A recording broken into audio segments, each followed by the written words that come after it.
Bonjour et bienvenue dans ce nouvel épisode. Aujourd'hui, je reçois un humoriste que j'adore. On s'est rencontrés à Montréal, où on jouait souvent sur les mêmes plateaux. Il est en visite en Belgique pour une semaine. Je reçois Jérémy IP. Comment ça va ? Ça va super bien. J'ai un peu mal à l'oreille parce que je suis sorti hier et j'avais oublié que j'avais plus 25 ans. Mais ça va au top. Merci beaucoup d'avoir accepté de faire le podcast. Je t'en prie. Pour la petite histoire, on devait enregistrer à Montréal. Ouais. T'as préféré annuler et maintenant tu es revenu sur ta décision. Est-ce que tu peux expliquer un peu pourquoi ? Je pense qu'à l'époque, j'étais dans un plus gros grind créatif, mais j'avais pas grand-chose à mettre en valeur, à promouvoir. Là, j'ai un spectacle que je dois remplir dans pas longtemps, donc je me sens plus à l'aise de discuter de tout ce qu'il y a autour. Ok. Est-ce que toi, t'es consommateur de podcasts en fait ? Oui, mais pas trop d'humour. Ok. Ouais. Qu'est-ce que t'écoutes ? J'écoute le podcast d'un mec qui s'appelle Andrew Huberman. Ok. C'est un Américain neuroscientifique qui parle beaucoup d'hormones et du cerveau et de comment booster en gros son potentiel humain et tout ça. C'est un truc qui m'intéresse beaucoup. Et aussi c'est un peu bizarre, mais des trucs de psychologie. J'écoute un podcast d'un mec qui parle de Carl Jung, qui est un psychanalyste que je trouve intéressant. Donc c'est ce que je consomme en ce moment. Et beaucoup de trucs de rap. Beaucoup de trucs de rap ? Ouais. T'es un gros fan de rap ? Ouais quand même, ouais. C'est un sujet avec lequel je ne pourrais absolument pas discuter avec toi. À part si tu peux parler de Eminem. Ah ouais, c'est vraiment le seul. En vrai, c'est avec Eminem que j'ai commencé, donc on est ensemble là-dedans. Ça marche. Mais moi, j'ai commencé, j'ai arrêté. T'as arrêté, ouais. J'ai fait, c'est sympa. Ouais, ça suffit. Il y en a d'autres, c'est pas la peine, il est bien celui-là. Ouais.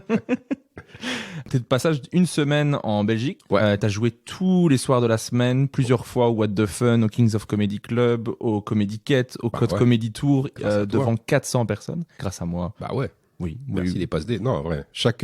Les premiers plans, c'était toi, et puis les autres gars que j'ai rencontrés qui m'ont dit je vais te mettre là, c'est parce que tu m'as filé les premières scènes, donc merci. Avec grand plaisir. Moi, j'ai pas eu grand-chose à faire, j'ai juste créé une conversation, dit à tout le monde, il y a un gars qui vient, il est drôle, je vous le conseille, je vous le recommande.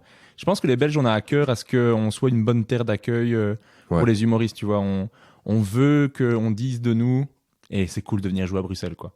Ouais, c'est ce que je ressens ici, un peu comme à Montréal, il y a un délire de...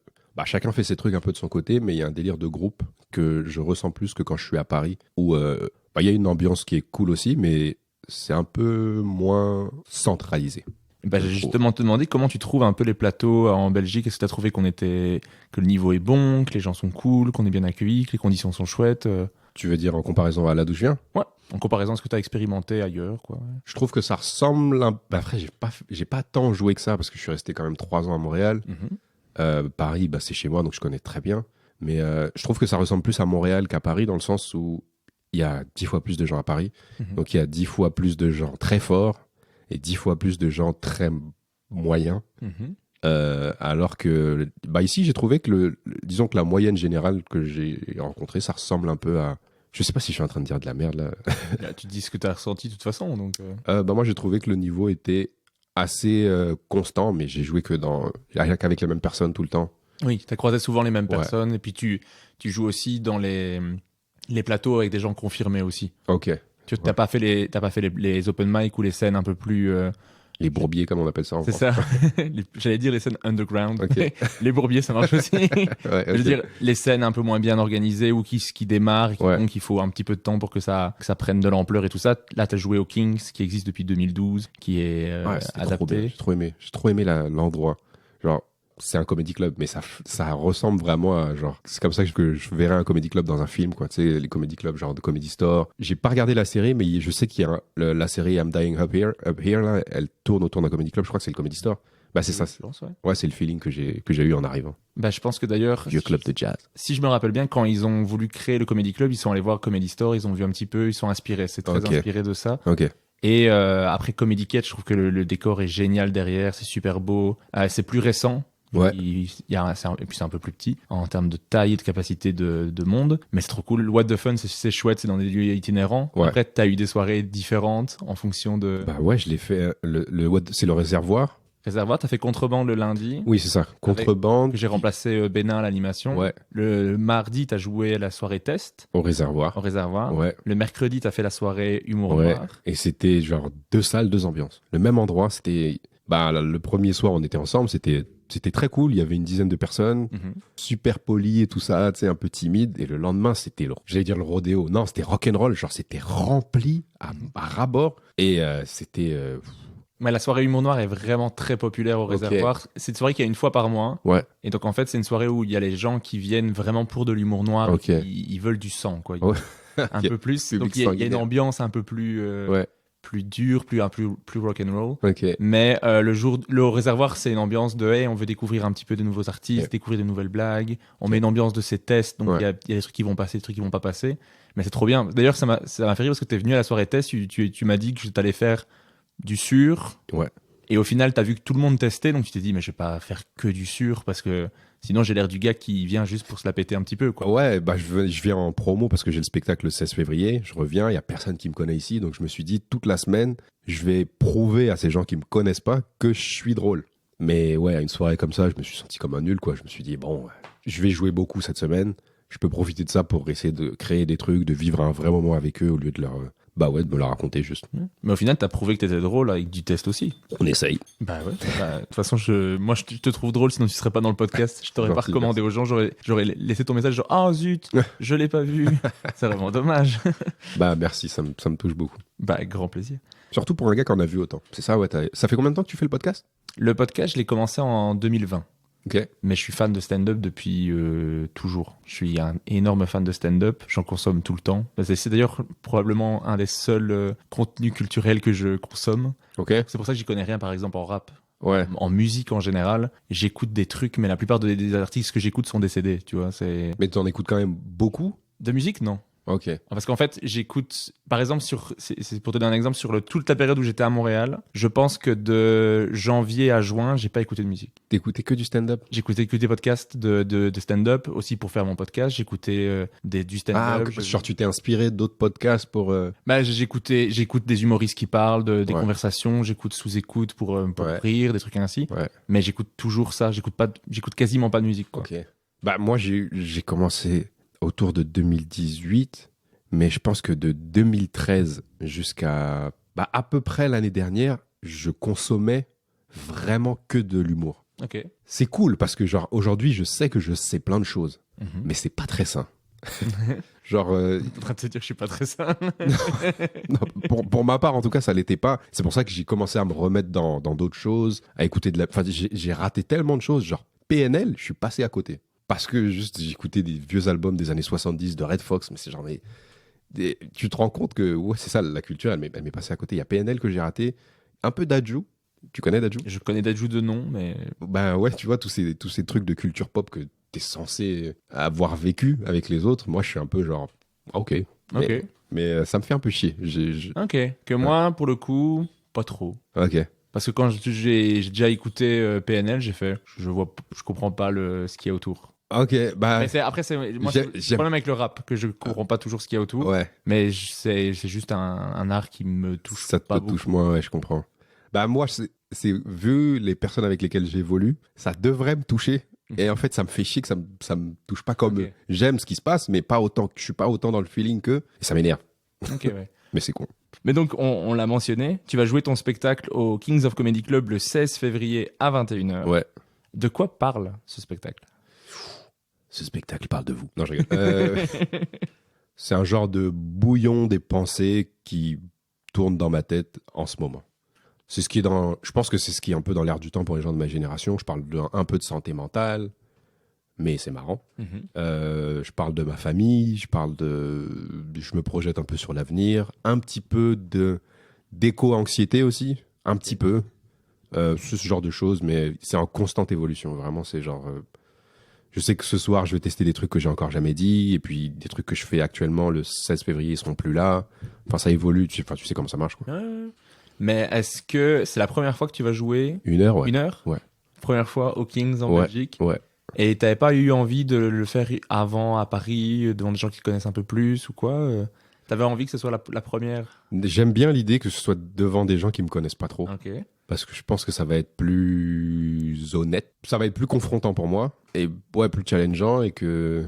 Et tu vas avoir un vrai avis, quoi. Pas un avis de gens que tu connais, qui t'aiment bien déjà de base. C'est ça. Même au-delà de mes proches, mais même des pseudo-fans, si je puis dire, des gens qui m'attendent depuis quelque temps. Enfin, je veux vraiment que ce soit devant du tout nouveau, quoi. Des gens qui n'attendent rien et qui peuvent qu'être agréablement ou désagréablement surpris. Ok, ça marche. Est-ce que, comme tu as joué principalement à Montréal, est-ce que tu as perdu du matériel que tu peux plus faire parce que c'est plus adapté ou tu avais quelque chose qui est assez universel? Par exemple, moi, quand je suis allé à Montréal, j'ai pas dû adapter grand-chose de ce que je faisais. Donc, quand je suis revenu, j'ai pas dû changer tant que ça. Tu dois changer des référents. Tu donnes un nom de magasin, tu utilises un autre. Si tu utilises un terme, tu vas utiliser un autre. Ouais. Mais en soi, j'ai pas dû supprimer du matériel, tu vois. J'avais pas un sketch sur le parc Jean Talon. Ouais. C'est un parc à Jean Talon, mais...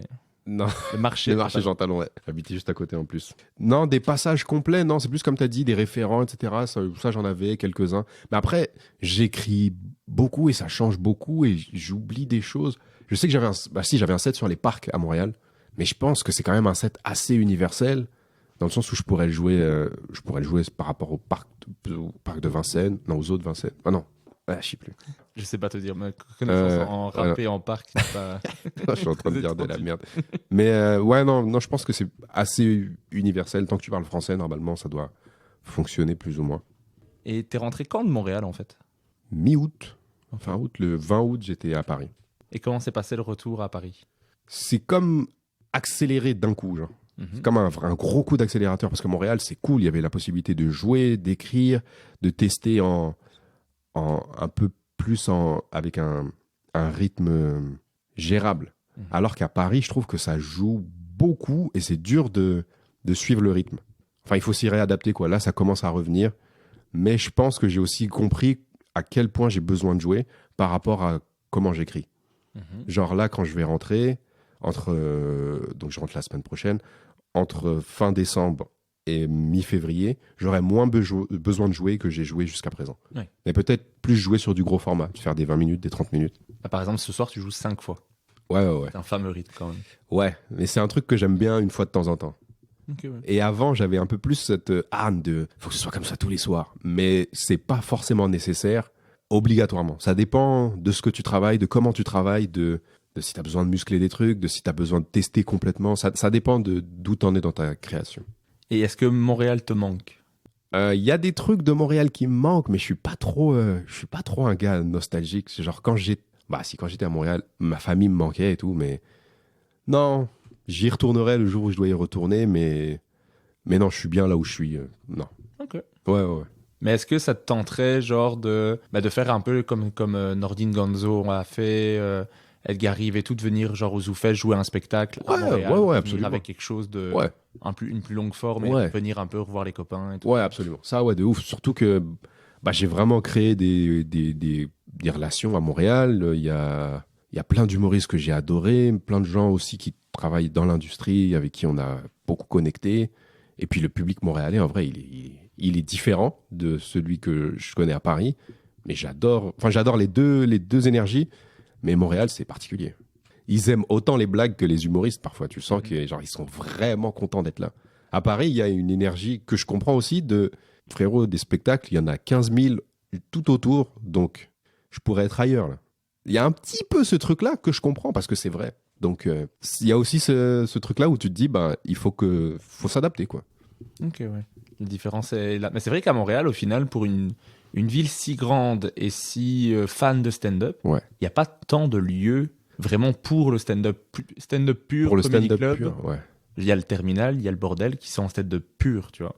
Les autres, c'est des bars dans lesquels il y a du stand-up. Ouais, et c'est le truc, c'est un peu, je pense que c'est un peu la fausse idée qu'on s'en fait en Europe, mais c'est pas, à Montréal, c'est pas la capitale du stand-up, c'est la capitale francophone de l'humour, genre. C'est genre, il y a plein d'autres choses qui sont mises en avant, il y a plein de trucs, champ gauche, comme ils disent là-bas, d'absurde, des concepts qui ont moins la possibilité d'exister sur des plateaux non officiels en France, et je sais pas encore comment c'est en Belgique. C'est un peu pareil. Je trouve que Montréal, c'est vraiment l'endroit où tu vois le plus de variété dans les styles. Ouais. Et les gens viennent avec des trucs complètement fous. Ouais.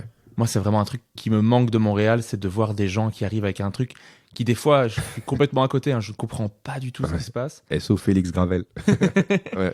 Mais tu vois, qui viennent avec une proposition, quoi. Ouais. Il y a vraiment des gens qui tentent des choses, qui veulent évoluer l'humour, que je pense qu'ici, on est un peu plus peureux de venir avec quelque chose de trop... C'est plus conservateur. Ouais. C'est ça, je pense que ça vient de la culture. On est le vieux continent avec une culture plus vieille, plus rigide. Ouais. Donc je pense que c'est moins naturel il y en a plein aussi, mais je pense que ça vient moins naturellement de proposer des choses un peu plus nouvelles. Ouais. Mais je pense qu'ici, on se jugerait un peu plus, tu vois. Ouais. Puis à Montréal, les gens font ah ouais, il a fait une niaiserie. Ouais. Il est venu avec un truc, il a voulu tester de quoi. Ouais. Et j'aimais bien ça. Ouais, c'est cool. Il y a des fois, tu vois des trucs complètement éclatés. Je comprends même pas que quelqu'un ait pensé à faire ça. Mais en même temps, t'es Et content. penser à le faire et les assumer. Ouais, c'est ça.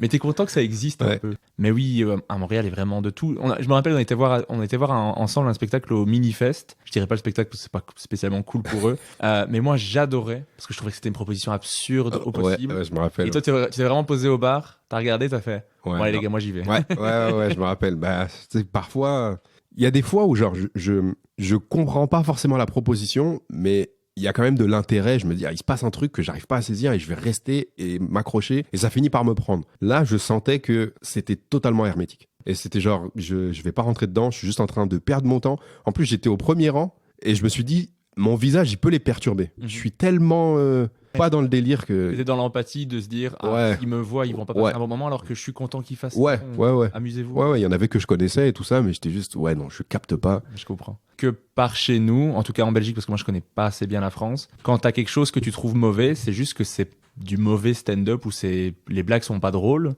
mais c'est pas une proposition que tu comprends pas ou qui est complètement folle. C'est juste, soit il y a pas de blagues, soit les blagues sont pas bonnes, ou c'est du cliché, ou c'est du déjà vu, mais c'est pas souvent une proposition que tu comprends tellement pas la proposition même. Quoi. Ouais. J'avais pas réfléchi comme ça, mais depuis que je suis revenu, il y a rien que je n'ai pas compris. Il y a tout que j'ai été capable de juger, c'est bon, c'est pas bon, ou c'est pas encore ça, mais il y a rien où je me suis dit, c'est juste pas ma langue. Je comprends. Est-ce que tu constates d'autres différences entre Paris, Bruxelles, Montréal, dans comment c'est fait, l'ambiance, tout ça? Tu disais, donc, à Paris, il y a un peu ce truc de, le public se dit qu'il y a 1000 spectacles, donc... il se le dit même pas consciemment, je pense. Ok, ouais. C'est juste, il y a du choix, il y a beaucoup de choix. Donc, c'est un fait, en fait. Ouais, donc il y a des gens qui viennent et qui comparent le truc, ils sont parfois dans l'accusation du public, de genre, vas-y, il se la raconte. Mais c'est vraiment pas ça. C'est juste que il pourrait être un show de jazz, il pourrait aller voir une comédie musicale, il pourrait voir d'autres trucs de stand-up. Il y a 8 comédie clubs. 8 comédie clubs et 50 000 soirées non officielles. Donc inconsciemment, c'est comme quand tu parles à quelqu'un et que tu te dis, je pourrais être sur mon téléphone. Tu sais, il y a un truc faut choisir, quoi. Et au niveau du public, tu trouves que le public, les gens sont aussi chaleureux en Belgique qu'au Québec? Je sais pas encore. Parce que j'ai pas encore assez de références parce que j'ai fait quand même 3 ans au Québec. Là, j'ai une dizaine de scènes belges dans les jambes. Mais je trouve que les gens ont l'air vraiment très chaleureux ici et ils ont l'air dans l'attente de vas-y, montre-nous ce que t'as. Tu sais, vraiment on a envie d'écouter ce que t'as à dire. Ok, ouais. Ça, j'aime bien. J'aime beaucoup ça. Je pense que ça, c'est un encouragement à être chelou, à tester des trucs bizarres. Plus que dans des endroits où je jouais beaucoup en France, où c'est un peu plus vas-y, montre-nous. Mais du coup, cette expérience de Bruxelles, c'est quelque chose que tu referais? Ah ouais, de ouf. J'étais en train de... c'est pas encore très clair dans ma tête parce que ça fait que quelques mois que je suis à Paris, donc je suis même pas encore totalement réinstallé. Mais je me disais que ça pourrait être cool de venir assez régulièrement. Je sais pas à quel point c'est possible parce que il y a des rotations aussi, il y a plein de gens qui viennent, donc je vais voir, mais c'est une chance d'avoir autant de circuits différents dans une si petite zone. Tu sais, il y a aussi Nantes qui est en train de se développer à mort, il y a Marseille, il y a Bordeaux, il y a Orléans que j'ai fait il y a pas longtemps. Enfin, il y a énormément à Lille, il y a beaucoup de choses aussi. Lille aussi. Il y a énormément de sous-cultures de l'humour et du stand-up qui sont en train de naître. Et genre, aller prendre des influences partout, c'est trop bien. Ça me fait penser au circuit américain où tu sais, il y a des humoristes qui sont juste à Atlanta et qu'ils peuvent faire leur carrière là-dessus. Mais ensuite, quand tu t'exportes et que tu vas à New York, c'est un peu comme la musique, quoi. Il y a plein d'influences, plein d'énergies différentes, plein de types de blagues différents, plein de façons d'aborder les sujets qui sont pas les mêmes. Je trouve que l'humour, mais moi ce que je préfère c'est le stand-up, mais l'humour en Europe francophone est vraiment en train d'exploser. C'est trop bien ce qu'on est en train de vivre. Je suis trop d'accord avec toi moi à Bruxelles qui est plein de lieux d'humour, moi je serais content que ça se développe hors de Bruxelles parce que je suis pas de Bruxelles. C'est possible, genre? Bah, commence à se faire. Mais c'est pas encore des comédie clubs. Là, je pense qu'avoir un comédie club hors de Bruxelles, c'est pas possible. Parce que, en termes de remplissage, ça va vraiment être compliqué d'installer parce qu'il y a encore des gens qui connaissent pas le stand-up, tu vois. Mais il y a des comédie clubs qui s'ouvrent, des soirées qui se font et ça se remplit bien. Mais ça évolue. Il y a quelques scènes à Liège. Il y a quelques scènes à Charleroi. À Mons, il y a quasiment rien là où je suis. Après, on me dit toujours, mais fais-les toi-même. Je fais, oui. C'est juste que moi, j'ai pas ce truc d'aller voir des lieux et de faire du marketing et de développer, de faire le gars qui est, je vais vous organiser une soirée, vous allez voir, ça va être. Ah ouais, vraiment? J'aurais cru que si, moi. Ah non, moi, je suis, bonjour, je peux jouer? Merci. Ah ouais? Ouais, Ok. Je suis très discret pour ça. C'est parce qu'on se connaît, hein, sinon je t'aurais jamais demandé de faire le podcast. Ok. Quand même, t'as demandé à des gens quand même que tu connaissais pas forcément, si? Oui, c'est vrai. J'en vois. Là, c'est parce que j'ai la possibilité de le faire par message. Ok. Si je devais aller tous les voir à la fin de leur spectacle pour leur dire hey, j'aime beaucoup ce que vous faites, ça me ferait plaisir de vous avoir dans le podcast, j'aurais eu moins d'invités. Ok. Parce que je suis un peu intimidé. Par message. Encore aujourd'hui?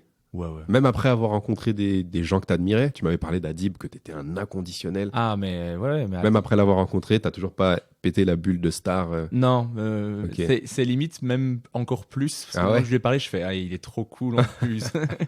Tu sais, Tu t'espérais que ce soit un peu un salaud, genre. Bah, il y a quelque chose qui soit moins bien. Juste, c'était encore mieux, tu vois. Ouais. Moi, c'est mon humoriste préféré tout court.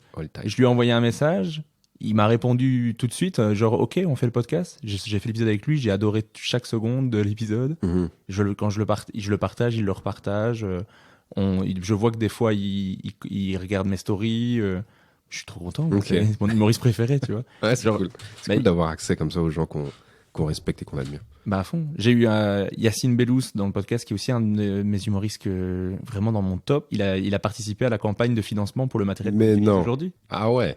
Jamel Comedy Club saison 1 que je regardais en étant ado quoi. Et je suis là waouh. Un des gars qui t'a orienté vers le stand-up. Ah mais de ouf. C'est cool. Ouais, c'est vrai que c'est cool.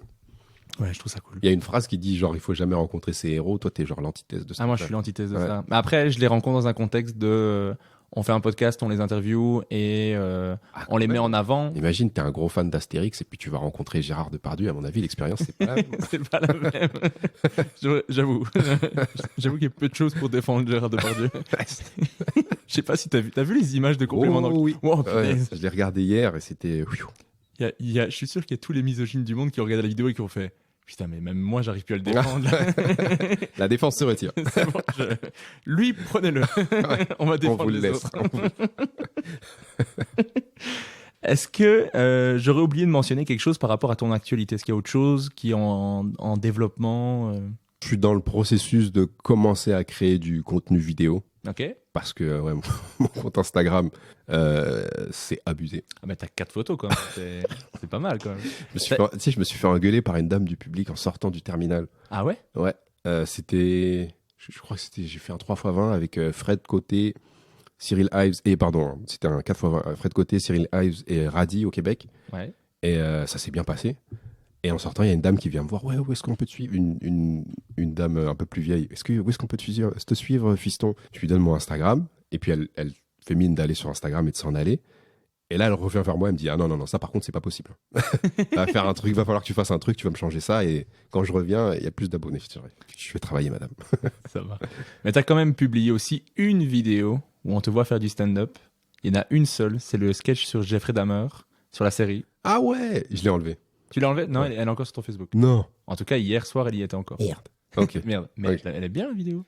Ouais, mais je sais pas. Je trouve que une vidéo, c'est cool, mais c'est juste une vidéo. Donc, dans ma tête, il faut que je sois dans un... Enfin, c'est un peu le jeu des réseaux sociaux actuellement. Il faut être dans un flux ou mieux vaut ne pas être là, quoi. Ok, ouais. Mais est-ce que tu veux faire du contenu vidéo vraiment purement vidéo ou des extraits de stand-up? Quoi que ce soit qui soit qualitatif et drôle. Mais t'as pas encore fixé vraiment sur... Ouais, je me suis pas encore posé sur un truc où je me suis dit « Oh, ça, je vais avoir le cran de le faire pendant 52 semaines. Ou pendant 15 ans. Ou juste... Il y a plein de trucs qui me viennent, c'est genre « Ah, ça c'est cool !» Et 10 minutes plus tard, ça m'intéresse plus. Ok, ouais. C'est un peu le même processus qui fait que j'ai du mal à fixer des blagues parce que je suis tout le temps sur une nouvelle idée, un nouveau truc. Je me désintéresse vite. Je m'intéresse et il me désintéresse vite. Bon, ça serait moi, je conseillerais des extraits de stand-up parce que je trouve que ce que tu fais en stand-up, j'adore. Ah, c'est gentil. Mais c'est moi. Après, moi, je conseillerais à tout le monde de faire ça parce que c'est ce que je consomme le plus. Ouais. Des micros. Bah, moi, c'est ce que j'aime vraiment le plus. Donc, quand il y a des humoristes qui font des vidéos, je trouve ça sympa. Ok. J'ai des vidéos qui me font rire, mais ce que je préfère, c'est quand ils font un passage de stand-up, quoi. Mais genre des minutes 30 où tu te poserais devant un 15 minutes de stand-up? Ah, mais moi, je me pose Ouais. devant un truc de stand-up tout le temps. Genre, Farid qui a mis à son 20 minutes de stand-up sur YouTube, et je l'ai bouffé. Ok. Moi, les captations, c'est le meilleur truc au monde. Les gens qui font des spectacles et qui captent pas leur spectacle, je suis énervé contre eux, tu vois. Ils ont fait un spectacle que j'ai pas vu. Genre qui? Bah, je sais Ça pas. se fait, ça? Ouais, il y a des gens qui ont sorti des spectacles qui ont jamais filmé le truc, quoi. Ou que c'est pas disponible, quoi. Je pense que c'est peut-être le temps que ça mûrisse aussi. Parce que moi, le truc que je dis souvent en ce moment, on me dit « Ouais, Jérémy, t'as 1 heure de spectacle. » C'est genre, j'ai la mixtape, mais j'ai pas l'album. C'est genre, c'est pas encore fixé. Donc, oui, je peux jouer 1 heure, qui va être efficace, je pense. Mais est-ce que c'est une œuvre qui se tient de A à Z et que ça mérite d'exister en dehors de ma tête pour l'éternité? Je sais pas. Donc moi, si je capte rien, c'est aussi un peu pour ça. C'est parfois je me dis, est-ce que ça vaut le coup d'exister ou c'est pas juste du contenu pour du contenu, quoi. Mais voilà, moi, si je peux donner mon avis sur quelque chose, ok, c'est noté. Ça me ferait plaisir de voir des extraits parce que je vais pas aller à Paris tous les 2 jours. Ouais. T'as prévu d'y aller un petit peu? J'aimerais bien, bien aller. J'ai regardé un petit peu pour y aller. C'est cher. Ouais. Pour loger sur place, mais ça me ferait plaisir d'aller faire quelques plateaux, d'aller enregistrer des podcasts là-bas. Ouais. Il y a des humoristes qui t'intéresseraient? Oh, il y en a plein. Ouais. J'en ai 1000 d'humoristes que je. Ah, si tu peux m'en donner 5? 5. Celui que je veux le plus avoir, je le dis dans chaque épisode, et je crois qu'à un moment donné, je vais demander aux auditeurs juste de lui envoyer des messages. C'est Roman Frécinet. Ah, tu l'as pas eu? Non, pas encore. Mais pourquoi tu lui écris pas? Bah, je lui ai écrit, à mon avis, un message toutes les 3 semaines sur son Insta, un mail. J'ai contacté sa prod. J'ai demandé à des humoristes qui le connaissent pour voir s'ils pouvaient pas lui demander, machin. J'évite trop de le faire parce que ça fait un peu intéressé. Ouais. Mais son Insta, à mon avis, le jour, c'est juste qu'il le voit pas, hein, c'est dans ses messages, tu sais, dans la boîte générale avec tous les messages des gens que tu connais pas. Un jour, il va tomber dessus, il va dire, mais ce gars est fou. Il m'a envoyé. Non, ouais, c'est possible. Il m'a envoyé 200 messages, quoi. C'est possible qu'il pense ça, puis il va voir, ah, mais on a tous ces amis là en commun. Ah, mais il a fait ça. Et il est super sympa. Enfin, je lui ai parlé 2 ou 3 fois, il est super sympa, il est abordable et tout. Si tu le recroises, j'ai fait un podcast avec un Belge qui est fan de toi.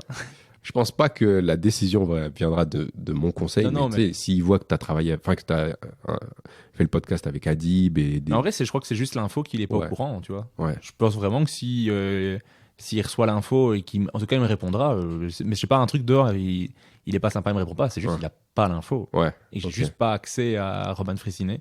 Donc ça, je me dis, même je vais aller à Paris, c'est temps que je le croise. Et là, je me sors un peu les doigts du cul et et tu lui fais sentir. Non. Et je vais lui parler. C'est une expression, je sais pas si on utilise ça que en Belgique. Non, ça existe. Roman Frécinet, d'office, Farid. Ouais. Mais Farid, je lui ai déjà demandé. Il m'a plus ou moins dit oui, mais c'est fixer des dates qui est compliqué. Il a pas l'air contre l'idée. Ok. Douli. J'aimerais beaucoup. Elle m'a dit oui. Moi, après, j'ai demandé pour fixer des dates. J'ai plus de nouvelles trop, mais c'est juste des gens très occupés aussi. Je réfléchis dans les principaux. Il y a Merwan. Ok. Mais Lazare, quand il est venu à Montréal, je lui ai demandé. Très très cool, lui. Il est vraiment cool aussi. J'ai certes Mathurin qui m'avait dit oui. Il faut juste que faut aussi que je trouve le moment parce que c'est des épisodes qui me prennent du temps à préparer. Donc des fois les gens me disent je suis libre demain et je fais non, t'as pas compris. Ouais. Je vais peut-être passer 2 semaines à faire. Ok, c'est ça. Pour moi par exemple, ça t'a pris combien de temps? Ah, pour toi ça va. T'as 4 photos sur Instagram. Ouais. Tu vois. Ton Facebook, je suis remonté jusque 2009. Mon Facebook, il existait en 2009? Ton Facebook perso. Ton Facebook pro, c'est 2018. Ok, tu sais des trucs que même moi je sais pas. Ah. Ok. Et du coup, même en remontant ton Facebook perso, ça prend pas longtemps, tu vois. Ouais. Alors que un Facebook parce que je vais faire peut-être faire un épisode avec Alex Vizorek, qui est un humoriste belge qui joue partout. D'accord. Il a fait des chroniques sur France Inter, il fait une chronique maintenant sur RTL, il a un spectacle, il a un livre, il a une émission télé sur France 2 maintenant. Donc il n'arrête pas en fait. Et donc trouver un moment pour enregistrer avec lui, c'est très compliqué. Et il fait ça depuis 15 ans. Donc il y a du boulot en recherche énorme. Et ça, c'est un truc qui te passionne aussi, genre d'aller chercher ce qu'il y a derrière les humoristes, quoi. Ouais. Ok. Mais parce que je regarde tout ce qu'ils font en fait. Ok. C'est ça qui est trop cool. Souvent, je suis 2 semaines sur un humoriste, j'ai vu toutes ses vidéos depuis le début. Et moi, ça m'éclate parce que tu peux voir l'évolution aussi. Tu vois des fois des statuts Facebook éclatés de 2005 où il y a une petite blague. Et tu fais, ce mec-là, il a fait l'Olympia. Ce mec-là, il a fait ça. Ok, ouais, c'est ça. Et tu te dis, il y a de l'évolution. Mais en même temps, c'est chouette. Ouais. C'est chouette aussi de voir des vidéos un peu il y a longtemps, pas une bonne qualité de ouf ou des trucs ainsi. Et que c'est pas incroyable. De Jeffrey Dahmer, par exemple. Mais elle est bien, moi je l'aime bien. Mais tu vois ce que je veux dire, Ouais, de voir qu'ils n'ont pas toujours été la personne que j'idéalise maintenant de ces lycée, polissé, super beau, magnifique, enfin un beau produit. Oui, c'est ça, t'as l'impression, mais c'est comme ceux qui ont découvert Paul Mirabel quand il a fait son Montreux, ils se disent mais il a jamais fait de il commence le stand-up. Non, c'est un gars qui bosse depuis des années, qui joue énormément et qui, si tu l'avais découvert il y a 4 ans, t'aurais peut-être trouvé ça mauvais. Mais maintenant, il est bon parce qu'il a continué, il a bossé et tout ça, tu vois. Ouais. Mais je trouve ça génial de revoir. Ça, c'est rassurant. Il y a un côté cool. Donc moi, j'aime trop savoir les histoires des humoristes. Ah ouais, c'est ça. Il y a le côté rassurant. C'est est-ce que tu te dis, genre, moi aussi, je vais en arriver là. Enfin, ok. J'espère ça. C'est ce truc-là qui te rassure. Okay. Ouais. Par exemple, genre Kian Kojandi qui explique dans plein de podcasts qu'il était ultra anxieux, qu'il a fait des crises d'angoisse, c'était un combat de monter sur scène tellement il était angoissé et tout ça. Ouais. Et ben moi je me dis mais c'est génial, c'est pas que moi qui suis stressé. Oui, tu m'avais dit ça à Montréal que tu ressentais ça aussi. Ouais, mais moi je me dis mais ça tombe, je peux pas faire humoriste, je suis beaucoup trop stressé. Les gens sont tous détendus autour de moi, je suis un petit peu hors du truc. Et en fait il y a d'autres humoristes qui sont ultra paniqués de monter sur scène, tu vois. Ouais. Et moi ça c'est rassurant de se dire je suis pas tout seul. Et aujourd'hui comment tu te sens? T'aimes bien poser des questions, c'est marrant. Non, c'est cool. Non, j'ai pas l'habitude, c'est parce que d'habitude, les gens me posent moins de questions. Maintenant, je me sens beaucoup mieux au niveau du stress parce que j'anime des soirées aussi. Ça va faire une énorme différence, surtout avec Montréal, parce que j'animais au Bistrot de Paris, qui était quand même pas la scène la plus facile à l'animation. Ouais, c'était un peu rodéo, mais Montréal, je sais pas si c'est comme ça ici, mais il y a peu d'endroits qui sont pas bienveillants. Même quand c'est un peu difficile, c'est jamais des publics hostiles. Donc c'est bien pour se mettre dans ce genre de situation. À fond. Ouais. Mais du coup, je suis plus à l'aise. Maintenant, par exemple, pour donner une différence, avant, je savais pas manger de la journée. Genre la veille au soir, j'étais pas bien. Maintenant, je mange avant de monter sur scène. Ok. Il n'y a pas de souci. Ouais, c'est ça. Moi, quand je t'ai vu l'autre jour au réservoir, avant, je me disais, c'est vrai qu'il est un peu stressé. Là, à aucun moment, j'ai pensé à ça. Ok. Mais avant, quand je suis au réservoir, je suis stressé que la soirée se passe bien. J'ai envie que tout se passe bien. Ouais, t'es en mode travail, quoi. Enfin, genre, oui, c'est normal, ça. Mais je suis encore stressé, mais par rapport à avant, rien à voir. Après, quand j'ai 1 heure de trajet pour aller à une scène, si j'ai 10 minutes, je le répète 6 fois dans la voiture. D'accord. Donc je suis quand même encore... Je suis pas dans ma voiture en train d'écouter Eminem et yeah. Et bien maintenant qu'on est revenu sur ton actualité, on va revenir sur tout ton parcours. Ouais. Mais ça, j'ai besoin de savoir, parce que ça, je ne l'ai pas trouvé. J'ai besoin de savoir, tu es né où et quand? Je suis né à Paris en 1992. Le 19 novembre. Octobre. Ah, octobre. Je savais que c'était pas loin. Ça marche. C'est pour ton Wikipédia plus tard. Ah ouais. Les gens iront le repêcher et marquer les sources. Humeur humoristique, épisode Jérémy Huppé. Yes, épisode, je ne sais pas combien. J'ai pas numéroté les épisodes, j'aurais dû. Ah ouais, tu devrais, ça c'est cool. Mais je pense que je crois que t'es 79e humoriste. Ok. Ou 80e. C'est dans ces eaux-là. Ça fait beaucoup quand même. Ouais. Beaucoup de boulot. Hein. Oui. Respect. Est-ce que, enfant, t'étais déjà quelqu'un de drôle? Ouais. Enfin, j'aimais bien faire le pitre. Bah, ça arrive toutes les semaines que ma mère, elle m'envoie une photo où je suis avec tous mes frères et mes cousins et je suis le mec qui fait les oreilles d'âne ou tu sais, ce genre de trucs. Enfin, j'aimais bien faire le con. Bah, ça m'est arrivé souvent d'être drôle. Ça m'est arrivé d'être dans des groupes où j'étais pas le plus drôle, où j'étais le plus drôle. Mais je pense que le truc qui me démarquait, entre guillemets, c'est que je pense que j'ai toujours été celui qui appréciait le plus être drôle. Genre, pour moi, c'était plus important que même les mecs qui sont super drôles, tu sais, ils s'en foutent un peu. Enfin, dans les groupes où j'ai été, ils s'en foutaient un peu. Mais moi, j'étais genre, yes, j'ai eu un rire. C'est une façon d'exister que j'ai toujours aimé, genre. Ok, c'était ta façon à toi d'exister. Ma préférée. Ok, ta préférée. Ouais. Et est-ce que ton entourage, tes parents, tes frères et sœurs sont des gens drôles? Ouais, hein, franchement, ouais. Il y a des fois où je regarde des vidéos de moi sur scène. On dirait que dans les moments où je me sens le mieux, on dirait un peu que j'essaie d'imiter mon père. Ok. Ouais, mon père, je pense que c'est le premier gars que j'ai vu faire du stand-up. Hein. Tu sais, genre, à des repas de famille, il racontait des trucs, puis il se lève et il incarne des personnages et tout. Il a vraiment ce truc inné que je trouve... Ouais, il est trop marrant, mon père. Ok, c'est marrant. Et ta maman? Ouais, aussi, mais elle a un humour un peu plus sardonique, je dirais, un peu plus sec. Ok. Ouais. Après, ouais, mes frères aussi sont marrants. Mon grand frère, il prend beaucoup de place, c'est un grand showman. Mon petit frère, il est plus comme ma mère, genre. Et est-ce que tu allais voir des spectacles où tu regardais beaucoup de comédie à la télévision ou c'était pas vraiment dans les habitudes chez toi? Non, j'aimais bien voir des gens sur scène. Je me rappelle les premières fois, quand j'avais vu, je sais pas si tu l'avais vu ce film, Le Professeur Folding avec Eddie Murphy. Bien sûr. Ouais. Bien sûr, oui. Bah, c'est un des films qui m'a le plus marqué. Un des films les plus grossophobes de l'histoire du monde. Ouais, je l'ai revu il y a peut-être 2 mois et j'étais en mode, ouais, c'est non, violent, ouais. Mais quand j'étais petit, bah, j'étais. Il y a un passage d'ailleurs avec un stand-upper qui le vanne dans Et le. c'est Dave Chappelle. C'est Dave Chappelle Ouais. qui a mis des fausses dents. Ouais, des fausses dents et un chapeau et tout. Je savais pas Ouais. ça. Et du coup, quand il perd le poids avec le Ouais. truc, il revient et il le ridiculise. défonce. Ouais. Mais tu sais que ce truc-là, c'est genre pas une parodie. Bah si, c'est une version comique de Dr. Jekyll et Mr. Hyde. C'est comme ça que ça a été Ah ouais. pensé. À la base, Ah c'est ouais. un remake d'un film de comment il s'appelle, Jerry Lewis, je crois. Et l'idée vient de Dr. Jekyll et Mr. Hyde. Ok. Ouais. Ah, j'aimerais bien le revoir juste pour Ah, et je te dire le à conseille. quel point c'est. Je te le conseille. Tu rigoles vraiment 2e, 3e degré. Ah oui, bah j'espère. Ouais. C'est rigolo le premier degré. Tu fais waouh. Ah, t'as évolué ces dernières années. Ah waouh. Mais c'est vrai que. Ouais. Bah en fait, les films d'Eddie Murphy en général. Il y en a Ouais. quelques-uns. Je sais pas Il si. y a- Norbit. Norbit. Ah, je l'ai pas revu, faut que je l'envoie. Ouais. Il se moque des personnes grosses. Il se moque des. Je crois qu'il joue un personnage qui est censé être pas beau. Il fait une grimace pendant tout le film. Mhm. C'est ça, Norbit. Norbit, c'est pas celui qui est énorme. Non, ça c'est Big Mama. Ah oui, mais ça, c'est Martin Lawrence. Ça c'est Martin Lawrence. Ouais. Ok. Le boss des années 90. Et oui, excuse, on parlait de Professeur Folding. Dave Chappelle, c'est la première fois que j'ai vu du stand-up. C'était dans cette scène de film. Ok. Et elle m'a toujours marqué. Et c'est la première fois que j'ai vu Dave Chappelle faire du stand-up sur scène. Enfin, le premier spectacle de lui que j'ai vu, que je me suis dit, vas-y, il faut que je le fasse. Tu sais, il y a vraiment eu cette espèce de boucle où ça a germé dans ma tête quand j'ai vu le film. Enfin, je sais pas, c'était genre en arrière-plan. Et quand j'ai vu le spectacle, j'étais genre, faut que je le fasse. Ok. Et c'est en quelle année, tu dirais plus ou moins? T'avais quel âge? Quand t'as vu le spectacle, tu t'es dit c'est ça que je veux faire. Le spectacle, il date de quoi? C'est genre adolescence ou c'est enfance? Ça devait être autour de 2000, entre 2006 et 2011. J'avoue, c'est pas très, c'est Ouais. une grosse fourchette, mais ouais, c'est ça, le donc spectacle. Plus adolescence, quoi. Ouais. Ok. Parce que moi, en remontant sur ton Facebook, ça me fait rire parce que t'avais des, tu sais, on mettait des statues à l'époque sur le mur Oh, et c'est juste marqué Chappelle Show. C'est tout.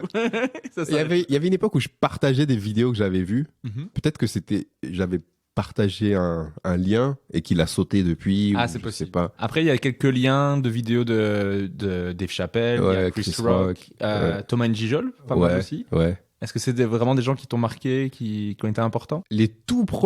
Vraiment le plus vieux souvenir que j'ai, c'est celui de Dave Chappelle dans Professeur Folding. Ensuite, il y a eu la première saison du Jamel Comedy Club où j'avais bien aimé Thomas Njijol, j'avais apprécié son énergie et tout. Avec le sketch du Superman noir. Ouais, il y avait ça, les Jeux Olympiques d'hiver, son sketch sur le Cameroun aussi que je trouvais en main. Et je sais pas, après j'avais dû lire quelque chose ou l'entendre parler dans une interview de Richard Pryor. Et à partir de là, je suis plus jamais retourné. Enfin, jusqu'à ce que je rentre dedans, je suis plus jamais retourné à l'humour français. Genre. Ok, ouais. Je suis parti, j'ai découvert Richard Pryor et puis j'ai entendu parler de tous ces enfants artistiques un peu. Et c'est là où je suis devenu un grand malade. Genre, à me coucher à des 4h du matin, à aller débusquer des albums obscurs de Red Fox, qui est un des gars qui a influencé le mec qui a influencé Richard. Enfin, tu sais, Ok, ouais. tout ce truc-là. Et voilà. Plutôt humour américain. Ouais. Même l'humour français, je redécouvre en fait, tu sais, des trucs comme Les Nuls et tout ça, je connaissais pas très bien, voire pas du tout. Et aujourd'hui, c'est mes potes humoristes ou autres qui me remettent dans cette culture et il y a trop de trucs trop bien que j'avais juste négligé en fait. Donc toi, t'as vu les spectacles, tu t'es dit, il faut que je fasse ça. Mais est-ce que c'était genre vraiment actif dans ta tête de, il faut que je fasse de la scène, donc il faudrait que je fasse du théâtre, faudrait que je... Ouais, non, c'était le stand-up. C'est vraiment stand-up, Ouais. stand-up pur. Ouais. J'aime toutes les façons d'être drôle. Uh-huh. J'aime même les musiques humoristiques et tout ça. C'est ce que fait Mr. V par exemple. Je sais pas si Ouais, tu- j'adore. J'aime vraiment. J'aime toutes les formes en général, je pense, les classiques. Mais ouais, ça a toujours été le stand-up en premier lieu. Qu'est-ce qui a fait que tu t'es pas lancé, tu t'es pas dit, ah, je vais en faire dans mon école, je vais en faire... Je me rappelle à l'époque où j'ai eu l'idée, ça a germé dans ma tête, mais c'était juste genre, c'était pas conscient vraiment. C'était genre comme un rêve inavoué. Et j'avais mon pote d'enfance, on est encore très amis aujourd'hui, on passait beaucoup de temps ensemble, et à chaque fois qu'on était ensemble, il se passait un truc. Je me rappelle, souvent on revenait du lycée ensemble, on prenait le RER, et les discussions qu'on avait, il y avait des gens dans le métro ou dans le RER qui participaient un peu. Tu sais, il y avait comme un truc où genre, putain gros, quand on est ensemble, on est marrant, on devrait commencer ensemble. Et c'était pas son truc à lui. Mhm. Et il m'avait dit, ouais, non, c'est pas pour moi. Et ça m'a ça m'a empêché par, je sais pas, par trouille de me lancer tout seul. Ça m'a fait prendre quelques années avant de me dire, bah écoute, il a pas envie, je vais le faire tout seul. Ok, ouais. Mais tu faisais un peu un brainstorm d'humoriste en discussion, de trouver des blagues, en fait. Ouais, c'est juste, tu sais, la manière dont on était drôle, elle était pas drôle que pour nous, elle était aussi drôle pour des étrangers. Et ça, je trouvais ça vraiment trop cool, quoi. Et tu as fait quoi comme étude?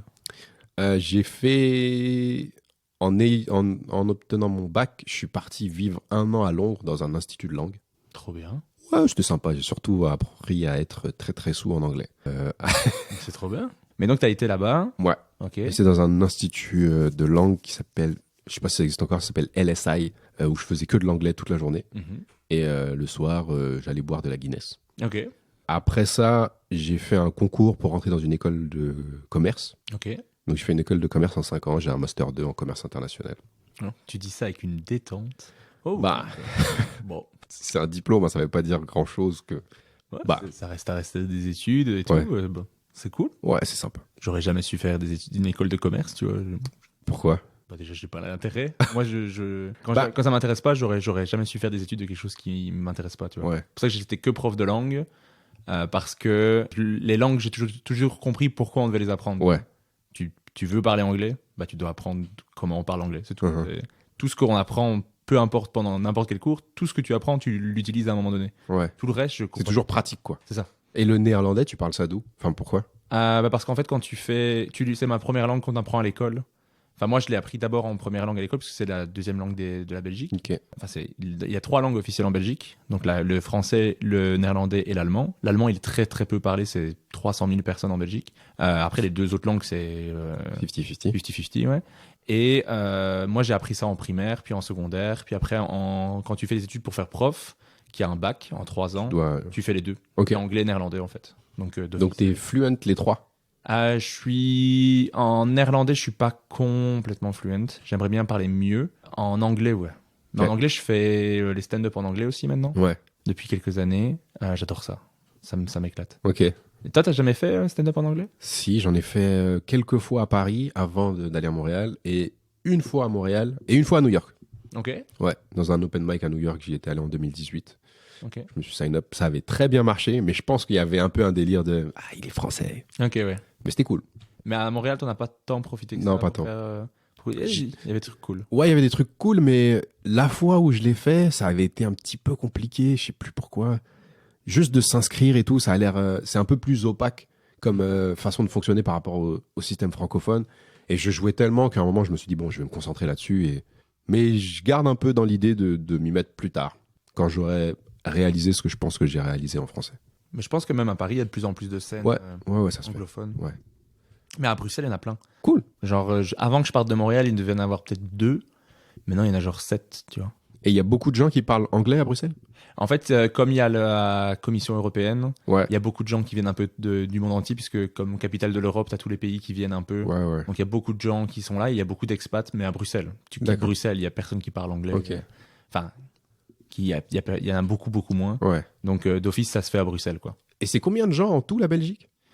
On est 12 millions. Ok. Ouais. Je crois que c'est 5 ou 6 millions de Flamands, 5 millions de Wallons et 300 000 de germanophones. Ok. C'est vraiment une petite communauté à la frontière avec l'Allemagne.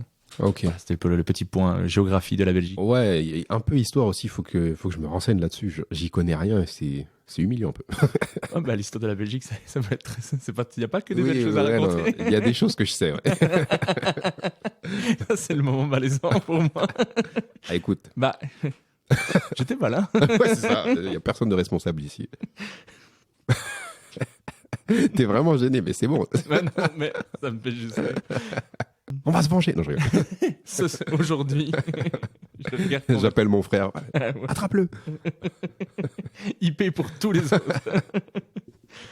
Qu'est-ce que j'allais dire? Mais donc, comment t'es arrivé à faire du stand-up? Comment t'es arrivé à faire ta toute première scène de stand-up?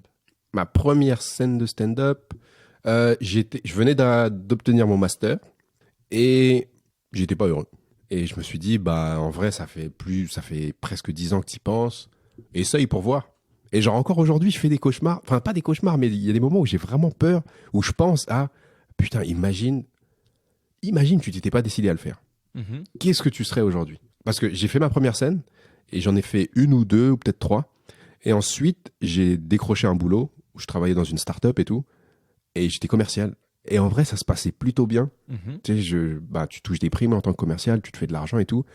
Et la première prime, c'était cool. Je me suis fait de l'argent et puis je me rendais compte que ça me rendait vraiment pas plus. Ça me rendait pas aussi heureux que je me serais dit, genre, ah, putain, là, c'est possible d'être riche. Mhm. Mais ça m'excitait pas du tout. Puis je repensais à les 2 ou 3 fois où t'es monté sur scène, où t'as dit des trucs devant des gens qui te connaissent pas.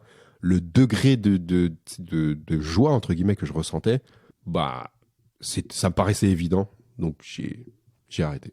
Et tes 2-3 premières scènes que tu as faites, ça s'est bien passé à chaque fois? Ouais. Je veux pas dire que c'était des cartons, ce serait mentir. Mais à chaque fois, c'était plutôt encourageant. Sinon, je pense pas que j'aurais continué. Ok. Je sais pas. Mais est-ce que tu te rappelles de ce que tu parlais dans tes premières scènes? Genre ta première scène, t'avais dit quoi? Je faisais une blague. Il y avait des blagues sur les dictateurs africains. Ok. Je parlais d'Instagram et je parlais d'imaginer le concept d'Instagram dans des endroits défavorisés. J'avais des blagues un peu. J'avais ça. C'est ce dont je me souviens. Je parlais de l'Afrique. Ouais, j'avais beaucoup de blagues sur l'Afrique, le franc CFA. Je faisais des blagues là-dessus. La colonisation. Donc là, tu as fait les petites scènes. Ouais. Tu voyais que tu n'étais pas heureux dans ton boulot. Tu t'es dit, je vais me lancer à fond dans le stand-up. Ouais. Et comment ça s'est passé? T'as joué beaucoup à Paris? T'as commencé à organiser des shows toi-même? Déjà, il a fallu que j'en parle à mes parents. C'était technique, ça. Oh oui. Ouais. Comment ils ont réagi à ça? Vraiment bien, genre. Je ne leur ai plus jamais parlé. T'imagines? Non, en vrai, mes parents, ils ont, tu sais, c'est la génération d'au-dessus, ils sont très orientés sur les études Mhm. par rapport au fait qu'eux, ils ont fait des longues études, que tout le monde dans ma famille, plus ou moins. Et le contrat, c'était en obtenant mon bac, je devais faire des études, ce que j'ai fait, et ensuite trouver un bon boulot. Mhm. C'est aussi ce que j'avais fait. Puis je suis allé leur dire, ouais, je veux faire du stand-up, c'est ça que j'ai envie de faire, c'est ça ma vie, si je suis un artiste. Et ils étaient genre, ok, comment on peut t'aider? Et j'étais genre, hein? Oh waouh. Ouais, non, moi j'étais en mode, non, je me suis préparé pour la bagarre, j'avais tout un argumentaire, j'étais prêt à débattre et tout. C'était genre, t'as rempli la part du contrat, maintenant, si ton bonheur il est ailleurs, si on peut t'aider. Ah waouh. Ouais. Les deux, et j'étais genre, ouiou. Encore aujourd'hui, tu sais, ils sont à fond derrière moi et tout. Trop bien. Bravo monsieur et madame Ipé. De ouf. Je comprends que c'est plus facile à partir du moment où tu as déjà fait les études. Ouais, il y a un Ils truc. disent si ça fonctionne pas ou si tu veux arrêter, tu as quelque chose sur lequel revenir. Un plan B. Si tu fait aucune étude, c'est plus stressant pour des parents qui veulent ta sécurité, quoi. Mais c'est trop clair. bien qu'ils aient réagi comme ça, c'est top. De ouf. Encore aujourd'hui, on en parle, ils sont en mode, normal en vrai, c'était le contrat. Tu sais, je pense qu'il y a beaucoup de gens qui ont pas la chance. Enfin, je sais pas. Si, j'ai entendu quelques histoires de gens dont ils ont pas le soutien, genre, inconditionnel de leurs parents dans ce domaine. Moi, c'est une chance que j'ai, donc je suis trop content, mais eux, ils se rendent pas trop compte. C'est genre, on fait notre boulot, quoi. Non, mais moi j'ai déjà entendu dans le podcast, je sais même plus dire spécialement qui, mais il y a des parents qui c'était vraiment compliqué de leur dire je vais faire de l'humour. Il y a des gens qui sont pris un peu la tête. Il y a des gens qui comprennent pas. Il y a des gens qui étaient. Par exemple, là, je me rappelle, c'est Adib. La mère d'Adib, elle avait dit j'ai prié pour que tu ne sois pas pris à l'école nationale. Ah ouais. Je priais pour qu'on ne te prenne pas, que tu fasses pas ça. Et aujourd'hui. C'est probablement l'artiste le plus reconnu dans le stand-up au Québec, quoi. Mais elle l'a vraiment dit, genre je priais pour que tu sois pas pris à l'école nationale. Ah ouais. Et est-ce qu'il t'a dit comment c'était maintenant? Est-ce que maintenant elle est genre. Ah maintenant c'est sa plus grande. Trop bien. Si je me rappelle bien. Elle est fière de lui et trop tout, bien. Mais en même temps, comment tu peux pas être fier de Adib, quoi? C'est clair. C'est clair. En plus, je veux dire, il parle de leur histoire et tout, donc c'est aussi une voix pour la communauté et tout, qui fait plein de choses super cool. Ça, ouais, il raconte des histoires qui n'ont jamais été racontées avant ça au Québec, et il les fait briller comme il faut. Genre. Je sais pas si t'as vu quand il est venu à Tout le monde en parle, il parle de racisme et tout. Non. Je l'ai trouvé passionnant, et pour le coup, c'est quelqu'un qui peut en parler. Tu vois ce que je veux dire? Ouais. Il a vécu, il connaît, il a dû apprendre le français, il est québécois, c'est une star québécoise, il a fait tout un spectacle sur Québécois tabarnak. Québécois tabarnak, sur l'identité québécoise et tout ça quand on vient de l'étranger, d'un père qui parle pas français et tout, donc il est légitime d'en parler, et puis moi, dès qu'il parle, je suis content, mais on a déjà discuté, je suis fanboy. Tellement fan de. C'est cool, c'est bien. d'Adib, j'ai commandé son livre là. Il a écrit un livre. Il arrêtera où? Il a fait de la musique. Il a fait de la musique. Il a sorti un album. En fait, il y a un livre qui reprend tout le spectacle. C'est l'ensemble, tout le texte de son spectacle. Ouais. Ok. et du spectacle québécois Tabarnak. Et maintenant, il a un nouveau spectacle qui s'appelle Des putes et des voleurs. Je pense que j'ai vu un morceau au bordel. Moi, je suis allé le voir. Ah ouais? Je suis allé voir le spectacle en rodage. Ouais. Je l'ai vu. J'ai failli prendre ma place pour le lendemain. J'avais une soirée avec plein d'amis et tout. J'ai failli annuler. J'ai fait genre, Ok. tu sais, quand tu hésites vraiment à dire à 15 personnes que t'aimes beaucoup, je vais vous laisser là, je vais aller voir un spectacle. Ouais. Mais moi, j'adore. Je suis beaucoup trop fan. C'est trop stylé. Je suis allé le voir. Moi, je pleure de rire. Moi, j'ai été voir avec des colocs qui m'ont fait calme-toi. J'ai pas envie de spoiler sa blague, mais enfin, j'ai juste une phrase de lui qui résonne dans ma tête. Je pense qu'elle est dans ce spectacle-là, donc je vais pas le spoiler, mais. Est-ce que c'est. Oui. Oui. Oui, c'est ça. On s'est compris en un ouais. geste. Moi, j'adore. Et donc, après cette première scène, est-ce que toi, tu as aussi organisé des shows? Parce que je voyais que tu mentionnais pas mal le Sweet Home Comedy. Ouais, à un moment, c'était en 2000. C'était fin 2018, début 2019. C'est ça. Ouais.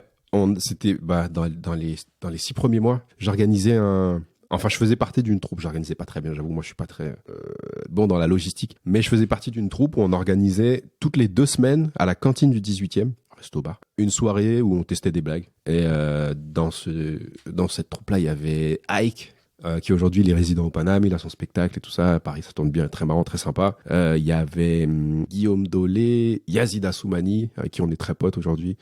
On l'était à l'époque, mais c'est toujours en contact et tout. Je lui parlais encore tout à l'heure. Il y avait Paul Mirabel, Blague Adam aussi, Paname, Clem. Enfin, ouais, plein de gens qui continuent encore aujourd'hui, qui sont très bons, très marrants et tout. C'était vraiment très cool. Bah, top. Et après, en 2019, tu crées ta page artiste. Tu participes au concours Artichaut à Nanterre. Ah ouais. Tu remportes le prix du jury. Ouais. Tu remportes aussi le best-of des auditions publiques au Café Oscar. Ouais. Ouais.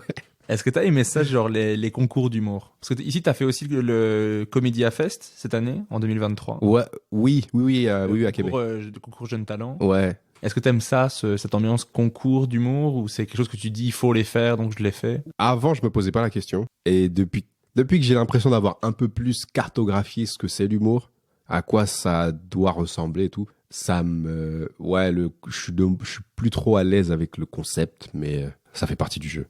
Pour certains, ça dépend ce dont tu as besoin, à quelle étape de ta carrière. En fait, j'aime toujours le public, donc je suis toujours content de jouer. C'est genre, tu viens jouer devant 250 personnes. Ah ouais, et c'est quoi les conditions? Bah, on va te juger. Ah ouais, bon. Vas-y, je viens, merde. C'est faire la comparaison de qu'est-ce que ça m'apporte, qu'est-ce que ça me coûte. Ouais. Le ratio de, allez, je vais me faire juger, il y a un jury, je vais pas aimer ce truc de compétition avec les autres, mais en même temps, je joue dans une belle salle, beaucoup de gens qui peuvent me voir. Ouais. Je peux faire des blagues devant un autre public. Ouais. Allez. Ouais, c'est exactement ça. Ok, je comprends. Toi, t'en as déjà fait? J'en ai fait plusieurs, ouais. Mais de base, je suis quelqu'un de très compétitif. Ah ouais? Ouais, une fois que je suis en compétition, je suis très mauvais perdant, très compétitif. Comment tu le sens quand t'es sur un plateau? Est-ce que t'as ce truc-là de... Non, en plateau, pas trop. Ça dépend. Ça dépend l'ambiance du plateau. D'accord. Il y a des fois des ambiances de, il faut scorer. Il faut scorer. Ouais. On te dit, t'as l'impression qu'il faut que tu scores, ouais, c'est ça. Ouais. Genre, j'avais un peu cette impression-là quand j'allais jouer au bordel. J'avais beaucoup plus de pression quand j'allais jouer au bordel que quand j'allais jouer au terminal. Je trouve que des fois, c'est tout aussi cool. Moi, j'adore les deux lieux. Ouais. Mais je trouve qu'au bordel, il y a un peu plus une pression de... Hey, à l'open mic, l'open mic, ouais. Ah ouais? Quand tu vas jouer au bordel, il y a un truc de... Hey, vas-y, montre-nous. Un peu plus qu'au terminal où c'est un peu plus chill. Après, c'est peut-être juste moi, ma façon de voir le bordel. Ouais. Déjà, je suis arrivé au bordel, j'étais là, tiens, je suis au bordel. C'est ça. Tu savais que ça existait. Enfin, t'avais déjà une forte image dans la tête du bordel avant de le voir. Moi, dans mes objectifs, j'ai écrit des objectifs de vie. Il y avait jouer au bordel. Ah ouais. Moi, j'ai barré des objectifs de vie. Ah ouais, t'as crossé les trucs de la bucket list. Ouais. Ok. Il y avait quoi d'autre? Que j'ai barré? Ouais. Il y avait vivre à Montréal. Ok. Dans ceux qui ne s'est pas encore fait, je dois participer à sous-écoute. Ok. Ça se fait, hein? Ouais, ça se fait. Il y a moyen. Ouais. Demain, j'enregistre un podcast live avec PE, qui est un humoriste belge qui cartonne, qui a fait le sous-écoute quand Mike Ward est venu en Belgique. Ok. Donc, je suis excessivement jaloux, ouais. mais trop content pour lui. Ouais. En plus, c'est quelqu'un qui est fan du podcast de base, qui était invité. Donc, je suis trop content pour lui. Mais tu vois, aller au bordel, c'était dans les objectifs de vie. Aller voir un festival d'humour au Québec, ça l'était. Et je suis participé à... T'as fait quoi? J'ai fait Minifest. Ok. J'ai fait 2 scènes au Minifest. Ouais. Ouais, j'ai fait le podcast en live. Ouais. Et j'ai fait Arrête ton cinéma qu'on a fait ensemble. Ouais. Le plateau de Balthazar ouais. sur le cinéma. Ouais. Donc, je suis trop content. Moi, le Québec, c'était un rêve depuis... Ah, t'as vécu un rêve, quoi. Ouais. Ah, mais moi, depuis que j'ai 15 ans, j'en rêvais tout le temps, j'en parlais tout le temps. Ok, l'humour, ça... Là, t'as quel âge? Là, j'ai 30. Ok, donc ça fait 15 ans quand même que t'avais l'humour qui te trottait dans la tête. Bah, c'est pour ça que, en fait, le visa que j'ai pris pour aller au Québec, c'était la dernière année que je pouvais y aller. Le PVT, c'est jusqu'à 30 ans en Belgique. Ok. Et donc, c'est vraiment ma copine qui m'a dit, vas-y, Ouais. ça va faire bientôt 10 ans qu'on est ensemble, donc ça me dit, ça va faire 10 ans que tu m'en parles, que tous les ans, tu regrettes de pas y être Je allé. veux que t'arrêtes de me casser les couilles avec ça. C'est un peu ça. Il y en a qui disent c'est une belle preuve d'amour, c'est plus une preuve de je la saoulais un peu. Ouais. Mais en vrai, merci de m'avoir encouragé à le faire, quoi. Ouais, c'est trop bien. À fond. Et donc voilà, c'est ça. Les concours, j'en ai fait quelques-uns, mais j'aime pas trop ce truc parce que pendant que c'est le sketch et tout, que tout le monde passe, je suis content avec tout le monde, j'ai envie que tout se passe bien pour tout le monde, mais au moment où ils vont annoncer les résultats, j'aime pas ce côté sombre de moi Ouais. qui veut passer devant les autres. Ouais. Et qui, si je suis pas pris, je suis un peu vénère. Ouais. Et je commence à juger, à me comparer aux Ouais. autres, alors que c'est pas l'idée. Ouais, c'est pas l'idée de l'humour. Et en vrai, ce genre de sentiment, bah après, c'est humain, c'est la jalousie, l'envie et tout, c'est des trucs qu'on vit tous, mais je pense que c'est pas des bons moteurs créatifs. Mais tu vois, sur un plateau, si ça rit pour moi et que ça rit pour les autres, je suis trop content. Ok. J'ai eu plus de rire, je vais même pas spécialement comparer tant que ça. Ouais. Après, tu compares toujours un peu naturellement, mais si Ouais. tout le monde le public a passé une bonne soirée et que ça rit du début à la fin, c'est cool. Ouais. Ça va me faire chier si je suis le seul qui marche pas. Ouais. Là, mon ego prend un coup de... Ça arrive souvent. C'est déjà arrivé. Ouais. Pas souvent, Ok. c'est déjà arrivé. Ouais. Mais voilà, en concours, j'aime pas ce moment où on va annoncer les résultats et où il y a mon pote qui est à côté, que je trouve qu'il est super bon, Ouais. que j'espère qu'il soit pas pris parce que Ouais. moi, je vais être pris, tu vois. Ouais, c'est comme la scène avec Diggory et Harry Potter dans la coupe de feu, où ils se battent pour la coupe de feu et qu'au final ils disent ensemble. Enfin, bref. Ouais. Et après, Diggory meurt. Oh, spoil. Mais je vois très bien la scène. Ouais. On a fait il y a pas longtemps, ils organisent une soirée à thème, une fois par mois au réservoir. Ouais.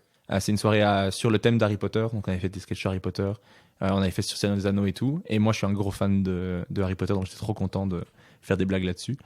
Voilà. Tu l'as filmé? Ah non, j'ai pas filmé. Ouais. En fait, c'est les soirées à thème, comme c'est la première fois que tu testes les trucs devant public, je n'ai aucune confiance en ce que je propose le jour même. Ah, mais un truc comme Harry Potter, c'est genre, tu le proposes le jour même, mais c'est tellement une icône culturelle que c'est des blagues qui mourront jamais, quoi. Mais en fait, j'ai tellement pas confiance que comme je l'ai écrit, que je l'ai jamais testé et que ma copine n'aime pas spécialement Harry Potter, donc je peux pas lui dire les blagues et avoir un retour. J'ai toujours l'impression que je vais me planter. J'ai fait 3 soirées à thème, j'ai fait Seigneur des Anneaux, Star Wars et Harry Potter. Les 3, j'étais persuadé que j'allais me taper un beat complet. J'avais limite envie d'annuler le jour, mais je laisse pas les gens en plan, donc Ouais. je vais faire le show. Une question par rapport à ça. Ouais. T'arrives à bien vendre quelque chose sur lequel tu penses que tu vas te planter? Mais en fait, c'est bizarre, c'est pas vraiment que je pense que je vais me planter, j'ai juste pas confiance dans le truc. D'accord. J'ai Ok. besoin d'être rassuré en fait. Ok.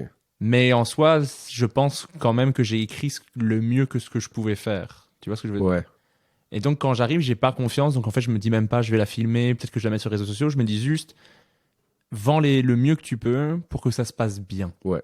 Au moins, Que- t'as fait ce que... Enfin, ouais. Voilà, que ça soit pas malaisant, que le public rie, que ça passe une bonne soirée, que les gens se disent ah, on peut le recontacter, Régis, c'est pas malaisant. Ouais. Mais en fait, le Seigneur des Anneaux, ça s'est super bien passé. Star Wars, c'était une de mes meilleures scènes. Harry Potter, ça va. C'était bien. Il y avait du monde à chaque fois? C'était rempli à chaque fois. Et Le réservoir, c'est un endroit dont je suis très jaloux. ah ouais, Ah ouais, c'était trop moi, j'anime bien. là tous les mardis, je suis trop content. Ouais. Il y a moins de monde parce que soirée test, c'est différent, mais c'est trop cool. Ouais. Et en fait, la soirée Star Wars, je me suis dit, mais j'aurais tellement dû la filmer. C'est une de mes meilleures scènes tout court à vie. Mais en arrivant, je me suis dit, si j'ai des rires, je suis content. Ouais. Et en fait, c'est une des soirées où j'ai eu le plus de rires. Ok. Bah, Donc, juste un des rares conseils que je peux donner et que je n'applique souvent pas moi-même, c'est faut tout filmer. faut tout filmer. Tout ce que tu peux, on sait jamais. Je donne le même conseil. Ouais. Et dans les faits, à Montréal, j'ai pas mal filmé. Ouais. Mais je crois que j'avais un côté, je voulais documenter. Ouais. Je voulais regarder les souvenirs. Tu vas faire un petit docu? Non, mais je voulais avoir, moi, des traces. J'ai fait des vidéos, j'ai fait des reels, des trucs ainsi. Mais c'est plus pour moi aussi, pour me rappeler. Mais moi, c'était un rêve Ouais, de 15 ans, donc d'office, je voulais qu'il y ait des traces, tu vois. Ouais. Mais ici, depuis que je suis rentré en Belgique, je crois que j'ai filmé une fois. Ouais. Ça va faire 4 mois. Ah ouais. Faut s'y remettre, hein. Ouais, je sais. Moi, je conseillerais à quelqu'un qui veut faire du stand-up de filmer tout ce qu'il fait aussi. Bah ouais, t'en auras besoin pour les archives de Régis Canon au Stade de France. Où est-ce qu'il a commencé? Ça marche. C'est quoi la plus grosse salle ici? La plus grosse salle, je pense que c'est Forêt Nationale en termes de capacité. Il y a Palais 12, il y a c'est combien Anvers aussi. C'est combien Forêt? Oh, je sais pas te dire. Ok. Je sais pas te dire le nombre de places. Moi, je trouve que la salle la plus cool à faire en stand-up, c'est Cirque Royal. Ok. Parce que c'est en demi-cercle. Ouais. Et je pense que c'est 2000 ou 3000 places. Et je trouve juste que la salle est nickel pour du stand-up. C'est la grandeur, pour moi, qui est le mieux. Mhm. Genre, moi, la salle que je veux faire en Belgique, c'est Cirque Royal. Ok. Il y a des choses qui s'y organisent souvent? Ouais, il y a pas mal de shows. Moi, j'ai été voir Roman Fressinet là-bas, j'ai été voir Jérôme Niel là-bas. Il y a PE qui l'a rempli le mois dernier. Ouais, il y a vraiment beaucoup de shows d'humour là-bas. Moi, c'est la salle qui m'attire le plus en Belgique et je trouve que l'expérience publique est la plus cool en Belgique, je trouve. Parce que moi, je suis pas très fan dans les très très grandes salles, genre Zénith. Ouais. Enfin, je l'ai jamais fait, donc j'en sais rien. Mais en vrai, je pense que les plus grosses salles que j'ai fait, j'ai dû faire 800, je pense. Mhm. Et j'ai trouvé que c'était parfait, genre. Ok, ouais. La manière dont les rires se propagent, ils reviennent vers toi. Après, c'était une salle en particulier. Je sais pas si toutes les 800 places sont pareilles, mais j'avais adoré l'expérience. Ok, ouais. Mais à Montréal, par exemple, j'adore c'est le Jésus. Ouais, Je trouve qu'il est nickel. c'est là où j'ai vu Adib, moi. Ah bah ouais, moi c'est là que je l'ai vu aussi. Ok. Mais je trouve que c'est parfait. Moi, je trouve que Je l'ai fait 2 fois, le Jésus. Ouais. Et c'est 400. Ouais, je crois que c'est 400. Et j'avais eu un peu le même feeling que pour une 800. Donc je me dis que. Mais c'est le côté demi-cercle, Ouais. le côté estrade. Ouais, et la scène n'est pas très haute. Ouais. T'es presque au même niveau que le premier rang. Mhm. Ouais, c'est super agréable. Ouais, j'aimais bien ça. Mhm. Mais d'ailleurs, toi, Ouais. comment tu es arrivé au Canada en fait? Comment ça s'est fait le fait que tu te retrouves à faire l'École nationale de l'humour? Comment Ouais. t'en avais entendu parler? Comment t'es passé de je fais quelques scènes à Paris Ouais. à j'arrive à Montréal? Ben, quand j'ai commencé le stand-up, je dirais août 2018, jusqu'à la pandémie, j'étais vraiment en mode vision tunnel.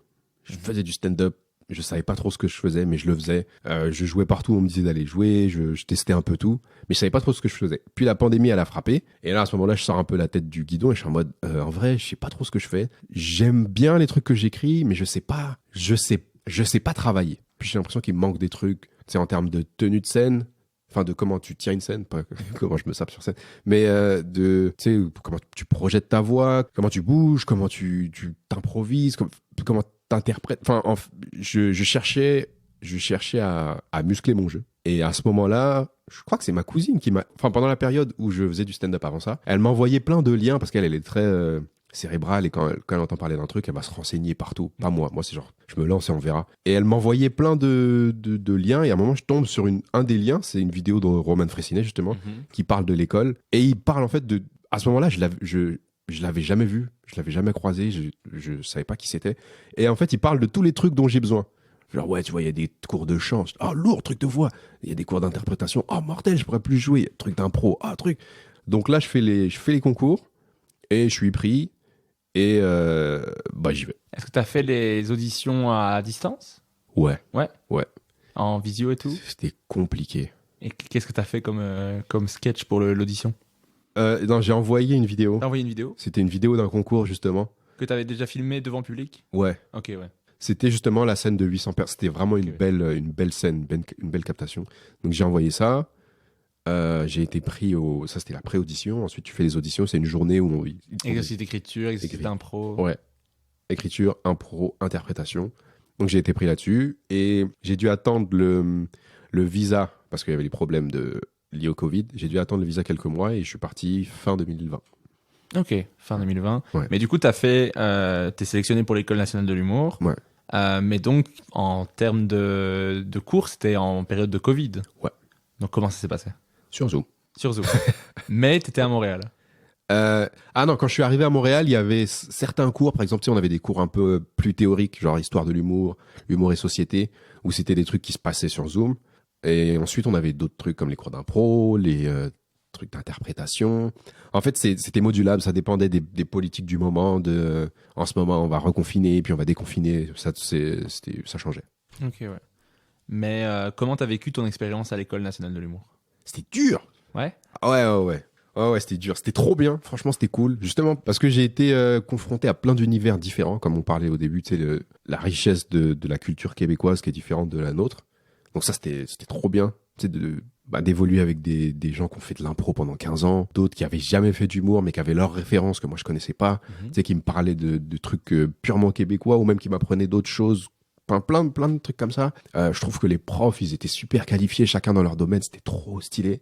Qu'est-ce que j'ai kiffé d'autre aussi? Bah, c'était dur parce que je pense que par rapport au fait que j'avais fait un peu de stand-up avant, j'étais dans les plus expérimentés de la scène du dehors, tu sais, de l'école des bars, entre guillemets. Ouais. Mais devant, par exemple, les vendredis, tu sais comment ça fonctionne. Ouais, donc même pour expliquer pour les auditeurs, vas-y, je t'en prie. C'est que tu arrives chaque lundi avec une idée de 5 minutes que tu vas travailler toute la semaine et que tu vas performer devant la classe le vendredi soir. Et pour moi, les vendredis, c'était dur. C'était vraiment dur parce que c'est encore une difficulté que j'ai aujourd'hui. On dirait que j'ai plus de mal à expliquer mes idées à des humoristes qu'à les performer devant des non-humoristes. Donc souvent, genre même quand j'ai envie d'écrire avec quelqu'un, j'ai envie de le faire d'abord sur scène, puis de le montrer à l'humoriste et qu'il me dise ah ouais, ça tu pourrais rajouter ça, plutôt que d'aller le voir avant. Tu vois ce que je veux dire? Je comprends. Donc ouais, moi les vendredis c'était dur. Ok, ouais. Mais ça se passait bien? Parce que c'était dur. Ouais, c'est dur le côté confrontant de me proposer ses idées devant les autres de la classe et tout à chaque semaine. Donc je suppose qu'il y a des fois où c'est mieux, des fois c'est moins bien. Mais est-ce que de manière générale ça se passait bien? Tu te disais waouh, j'ai quelque chose quoi. Ah, je me disais toujours j'ai quelque chose, mais c'était quand même crispant et non, ça se passait pas forcément bien. Il y avait des moments où j'étais genre j'aurais pu faire mieux ou disons que j'étais pas le meilleur des interprètes dans ce contexte-là. Et est-ce que toi tu recommanderais l'école? Pour moi, c'était une top expérience. J'ai adoré et je me dis, heureusement que je l'ai faite. Mais ça dépend ce dont tu as besoin. Tu sais, comme toujours, quoi. Enfin, genre, je vais pas te recommander de l'insuline si t'as pas de diabète. Enfin, tu sais, ça dépend de ce que tu recherches. Moi, ça centralisait tout ce dont je pensais avoir besoin. Et encore aujourd'hui, des choses que j'ai appris à l'école théoriquement, je les recomprends sur scène. Et je pense que ça m'a fait gagner du temps. Ok. Qu'est-ce que tu penses que ça t'a vraiment apporté? Vraiment, ce côté structure? Ouais, le côté je sais vers quoi je travaille. Je suis pas genre juste à tâtonner, genre oh j'ai trouvé un truc marrant. Non, c'est genre ok j'ai une idée, comment je l'amène de cette idée à un fou rire sur scène. Il y a ça et puis aussi en vrai culturellement c'était trop, enfin juste ça m'a ouvert l'esprit quoi. C'est une autre culture, c'est une autre forme de travail, c'est le fait d'habiter sur un autre continent, c'est toujours enrichissant. Donc trop bien. À la fin de la formation, vous êtes parti en tournée à travers le Québec avec ta cohorte. Ouais. La tournée a eu lieu normal, sans conditions. Ouais, on a fait Covid nos 33 dates. 33 dates à travers le Québec. Ouais. Comment c'était? Quel souvenir Mortel. tu gardes de ça? Ah ouais, c'est trop marrant, j'ai trop rigolé. Bah en vrai, ça s'est vraiment bien passé pour moi sur beaucoup des shows, donc ça, je touche du bois. Enfin, on touche du bois après ou avant? Je crois que c'est plus pour quelque chose qui va se passer après, mais je sais pas. Dans le doute. Ouais. Mais ouais, non, c'était vraiment une top expérience. C'était fatigant, c'était challengeant parfois aussi parce que être dans un si petit cocon avec autant de gens pendant autant de temps, au bout d'un moment, ça... tu sais, c'est fatigant, quoi. Ça peut créer des mini-tensions. Il n'y a pas eu d'explosion et tout ça, mais c'est juste au bout d'un moment, c'est genre, putain, j'ai l'impression qu'ils en ont marre de voir ma gueule et moi aussi, j'en ai marre de voir ça. Enfin, tu sais, c'est le jeu, quoi, mais non, c'était trop bien. Okay. C'est vraiment un truc que c'est possible que je le revive jamais, on sait jamais, mais je suis trop heureux d'avoir eu la chance d'avoir cette expérience. Ok, ouais. Et est-ce qu'à un moment donné, tu te disais, je vais faire ma carrière au Québec? Ou tu avais en tête déjà que tu allais rentrer en Europe? Ouais, non, j'ai toujours eu... Je suis parti de France avec l'idée que j'allais revenir. Okay. Quand j'étais au Québec, je me suis dit, putain, en vrai, c'est vraiment pas mal. Mais je pouvais pas ne plus penser à la France. Donc, non, à aucun moment, j'ai mis une croix sur la France. Et après, aujourd'hui, je mets pas de croix sur le Québec. C'est genre, on verra. Et pendant que tu étais à l'école, est-ce que tu as continué à faire des shows dans les bars et tout ça? Ouais. Dès que c'était possible, j'avais la mentalité parisienne du couteau entre les dents.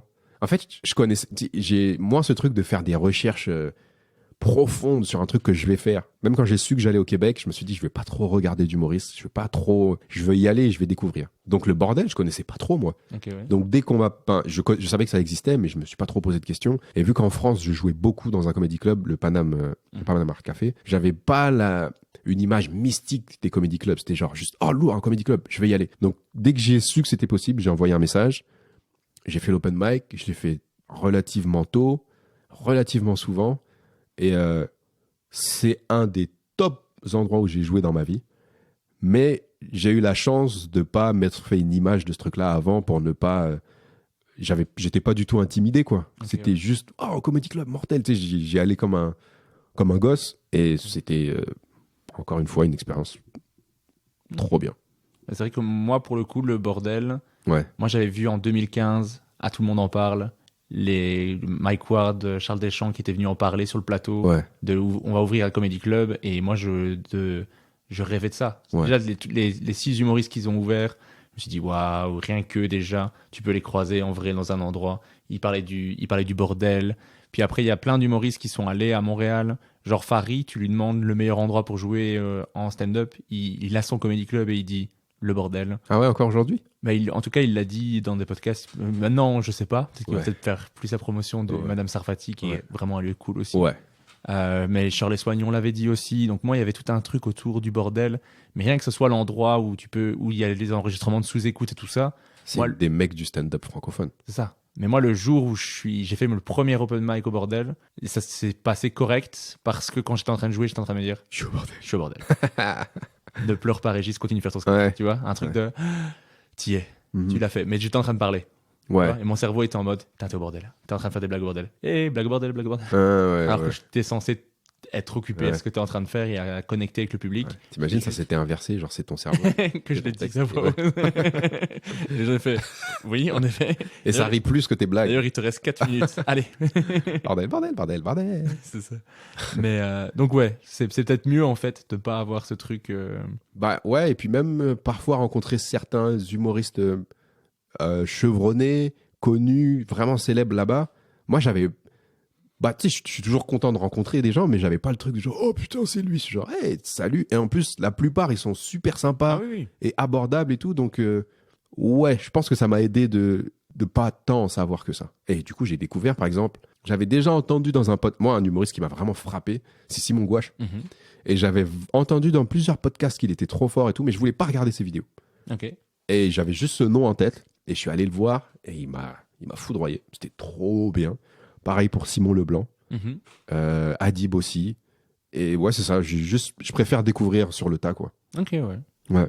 Ça marche. Bah, moi, pour le coup, c'est que des noms que je connaissais depuis longtemps parce que moi, je regardais tout ce qu'ils postaient, tous les passages juste pour rire, les sketchs qui sont mis sur Internet, Ouais. tout ce qui est possible et imaginable de consommer Ouais. en stand-up. Bah moi, tous ces trucs-là, je les ai vus après. Et je me disais, putain, en vrai, en vidéo, c'est moins bien, quoi. Ah oui, oui. Fou. Ah oui, le stand-up, c'est... Ouais, mais c'est genre, je me dis, pour les gens qui ne les ont vus qu'en vidéo, c'est genre le jour où vous allez les voir en vrai, vous Ouais. allez, vous allez Vraiment. capoter, là. Vraiment ça. Et c'est où que toi, tu aimais jouer quand t'étais à Montréal? Ça se tape entre le bordel, le terminal et l'Abreuvoir. Mhm. Ah ouais, après, c'est 3 salles, 3 ambiances différentes, mais au bordel, ce que je kiffe, c'est que c'est exactement ce que je me dis. Ah putain, un comedy club, ça devrait être ça, quoi. Ouais. Tu sais, c'est genre, C'est nickel. les conditions sont parfaites, l'acoustique, le public, il est éduqué, ils savent exactement ce qui va se passer. Le terminal, je trouve qu'il y a... moi, j'ai une attache particulière aussi parce que je connais bien les gérants et tout de l'endroit, mais je me sentais vraiment, vraiment, vraiment à la maison. Ça, c'était cool. Et l'Abreuvoir, je trouvais qu'il y avait un truc un peu punk que j'aime bien. Je trouve que l'énergie, elle me collait un peu. J'aimais bien les gars, par exemple, le mercredi de l'humour. Tu sais, Charles Brunet qui tient ce truc-là, c'est un mec qui me mettait grave à l'aise, dont j'adore le stand-up. Il y avait vraiment un truc dont je me sentais proche de la direction artistique de l'Abreu, et j'adorais ça. Ok. Après l'école, t'as fait un 3x20 avec Dom Babin et Francis Legendre. Ouais, T'as fait aussi une petite tournée Ouais. avec Francis qui s'appelle En équipe. ouais. Comment c'était? Finalement, ça n'a été qu'un 30-30 avec Ok. Francis. On a fait un 30-30 au terminal, c'était mortel. Et c'était marrant parce que il y a la moitié de la salle qui est venue pour lui, l'autre moitié qui est venue pour moi. Tu sais, Québec-France. Mhm. Et il y avait vraiment une délimitation dans la salle. C'est genre, à gauche, il y avait les Québécois, à droite, il y avait les Français. Ça faisait vraiment apartheid. Tu sais, tu sentais que pour mes blagues, ça rigolait plus là. Mais c'était une bonne expérience, c'était trop bien. Ensuite, la tournée avec Dom et Francis, on a fait 4 dates. Les 4 sold out. Ok, trop bien. Ouais, je me rappelle. Bah, encore une fois, on avait ce truc de, vas-y, on sort de l'école, on fait une tournée. Bon, tiens, on le fait, on va délirer, qu'on va raconter des blagues, ça va être bien. Mais il y a des gens qui sont venus nous voir, qui nous disaient ouais, vous vous rendez pas compte, ça a jamais été fait. Des gens qui sortent de l'école, qui lancent une tournée. Tu sais, on n'était pas en mode genre on va le faire parce que ça a jamais été fait. Juste, on s'est pas posé la question. C'est genre en vrai, si tu sais pas que tu peux pas le faire, souvent c'est une bonne raison de le faire.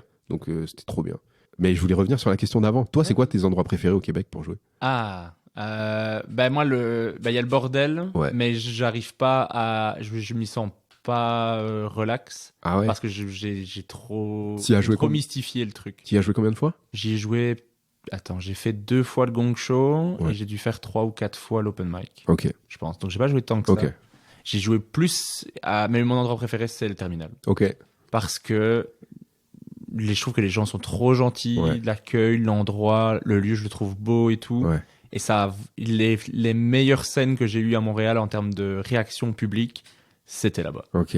Et j'ai vraiment des très bons souvenirs. Genre, tu me dis terminal, j'ai des souvenirs de putain, ça marche bien. Ouais. Tu vois, le public, grosse réaction. Après, est-ce que c'était peut-être plus facile parce qu'il y avait un peu un public européen, que du coup, Ouais, qui est il plus- réagissait plus facilement ou je sais pas, mais ouais, j'adorais cet endroit, je trouvais qu'il était nickel. Après, j'ai un rapport particulier avec le bistrot de Paris parce Ouais. que c'est moi qui animais, Ouais. j'ai animé un bon paquet de fois là-bas. Donc, j'ai commencé à m'y sentir vraiment bien, à prendre mes aises. Le jockey aussi, parce qu'on avait, Ah ouais, c'est clair, ouais. on avait la soirée du Glou. Ouais. Du Glou Comedy Show une fois par mois, et au fur et à mesure c'était trop bien, donc ça m'a vraiment resté, mais je dirais vraiment le terminal. Mais en termes de, le bordel est juste fabuleux et parfait pour du stand-up, mais je crois que c'est juste moi qui le mystifie trop. T'arrives pas encore à péter la bulle? Pas encore. Ok, faut que tu retournes. J'y retourne. Mais moi j'adorerais pouvoir revenir à Montréal avec un spectacle et faire, j'ai continué à progresser, je veux revoir les gens, je veux reprofiter de cette ambiance, mais avec quelque chose j'ai continué à évoluer. Ouais, c'est bien, donc t'es rentré ici avec un but. Ouais. Ouais. Mais en fait, l'année à Montréal m'a fait me dire, parce que j'ai pris 1 an de pause carrière pour pouvoir aller à Montréal, pour pouvoir Ouais. faire cette expérience d'1 an que Ouais. je reportais depuis 15 ans. Ouais. Et en fait, le fait de l'avoir fait m'a fait me dire, mais c'est ça que tu veux. Ok. Et ta copine, elle est à l'aise avec ça? Ouais. Ok. Elle m'a trop dit bien. à fond, Let's mais go. vas-y. Ah, vas-y ou allons-y? Elle m'a dit vas-y à Montréal Pour l'année. Pour l'année. Ouais. Et quand je suis rentré, je lui ai dit, on en a discuté et tout. On avait déjà discuté pendant que j'étais à Montréal aussi, mais c'était vraiment, mais je veux pas refaire l'enseignement, reprendre mes cours du soir que j'avais, parce que du coup, je faisais beaucoup moins de stand-up parce que je travaillais le soir. Mhm. Et je veux me mettre en indépendant, faire du stand-up, aller jouer tous les jours de la semaine, à un maximum. Et elle me dit, ouais, mais je voudrais qu'on passe du temps ensemble. Donc on a dit, au minimum, on a dit le strict minimum, c'est un soir par semaine où on est à 2 d'office. S'il n'y en a pas un sur la semaine, ça va pas aller. Mhm. Mais tu vois, par exemple, aujourd'hui, c'était le soir qu'on avait ensemble, pour le soir, et on le soir. me propose une première partie aux Kings, et du coup, là, je en discute avec elle, c'est une première partie, c'est en un humoriste que j'aime négociation. bien, je veux voir son spectacle. Ouais. Demain, je suis disponible, donc on aura quand même une soirée demain. Et au final, elle m'a dit, mais j'ai pas envie de t'embêter à pas le faire, elle voit que c'est important, et je dis, mais je veux pas que tu penses que tu passes après l'humour, c'est juste... Le cas. Non, je rigole. non, c'est pas le cas, Non, mais je rigole. mais c'est important aussi, Ouais, elle ouais. comprend ça. Puis, Et elle ça sait se module. Ça se module. C'est genre, là, aujourd'hui, tu vas pas être disponible, mais une autre fois, vous passerez 4 jours ensemble. Oui, c'est ça. Et c'est aussi parce que pour le moment, je joue beaucoup pour me faire montrer dans plein d'endroits, pour faire des plus petits plateaux qui peuvent des fois donner accès à d'autres plateaux juste pour qu'on te voit. Ouais. Mais tu sais que ce plateau-là, il va te faire gagner 5 €. Ouais. C'est pas celui qui va te faire payer tes factures, tu vois. Mais il Là, faut t'investis sur toi-même. j'investis pour que, par exemple, il y a des plateaux qui s'organisent en anglais le lundi. Ouais. C'est un open mic. Ouais. Mais à force de me voir, ils m'ont proposé un showcase qui est fait. Ok. Je fais, mais c'est trop bien. Trop bien. Parce qu'il faut montrer les trucs, tu vois Ouais. ce que je veux dire. Mais non, un soutien de ouf là-dedans, c'est trop cool. Ouais. J'ai vraiment trop de chance. Et pour Montréal, ouais, c'est ça. Vraiment le terminal. Je crois que c'est l'endroit qui me manque le plus à Montréal. Mhm. Ouais. Ah, ouais. Bah, Moi, je suis nostalgique pour le coup. Ouais, je le vois. C'est cool. C'est que, enfin, je me dis que je vais y retourner. Mhm. Donc, dans ma tête, c'est comme si c'est bon, c'est là. Mhm. Pas de panique, tu vas y aller. J'étais plus anxieux de rentrer en France qu'aujourd'hui, je suis de repartir à Montréal. Même si j'ai dans l'idée d'y aller. Ok, ouais. Mais il y avait quand même des super endroits. Il y a aussi, j'ai fait une soirée, la soirée d'un humoriste québécois qui s'appelle Stéphane Poirier Mhm. à Richelieu. C'était trop bien, genre. Tu sais, il y a plein de petites soirées, je veux dire annexes, pas annexes, mais enfin, c'est pas des comedy clubs, mais c'est des soirées plus ponctuelles qui s'organisent, que j'ai adoré aussi. Et là, tout de suite, je les ai pas toutes en tête, mais Ouais, il y a eu vraiment des moments hors du temps, c'était trop bien.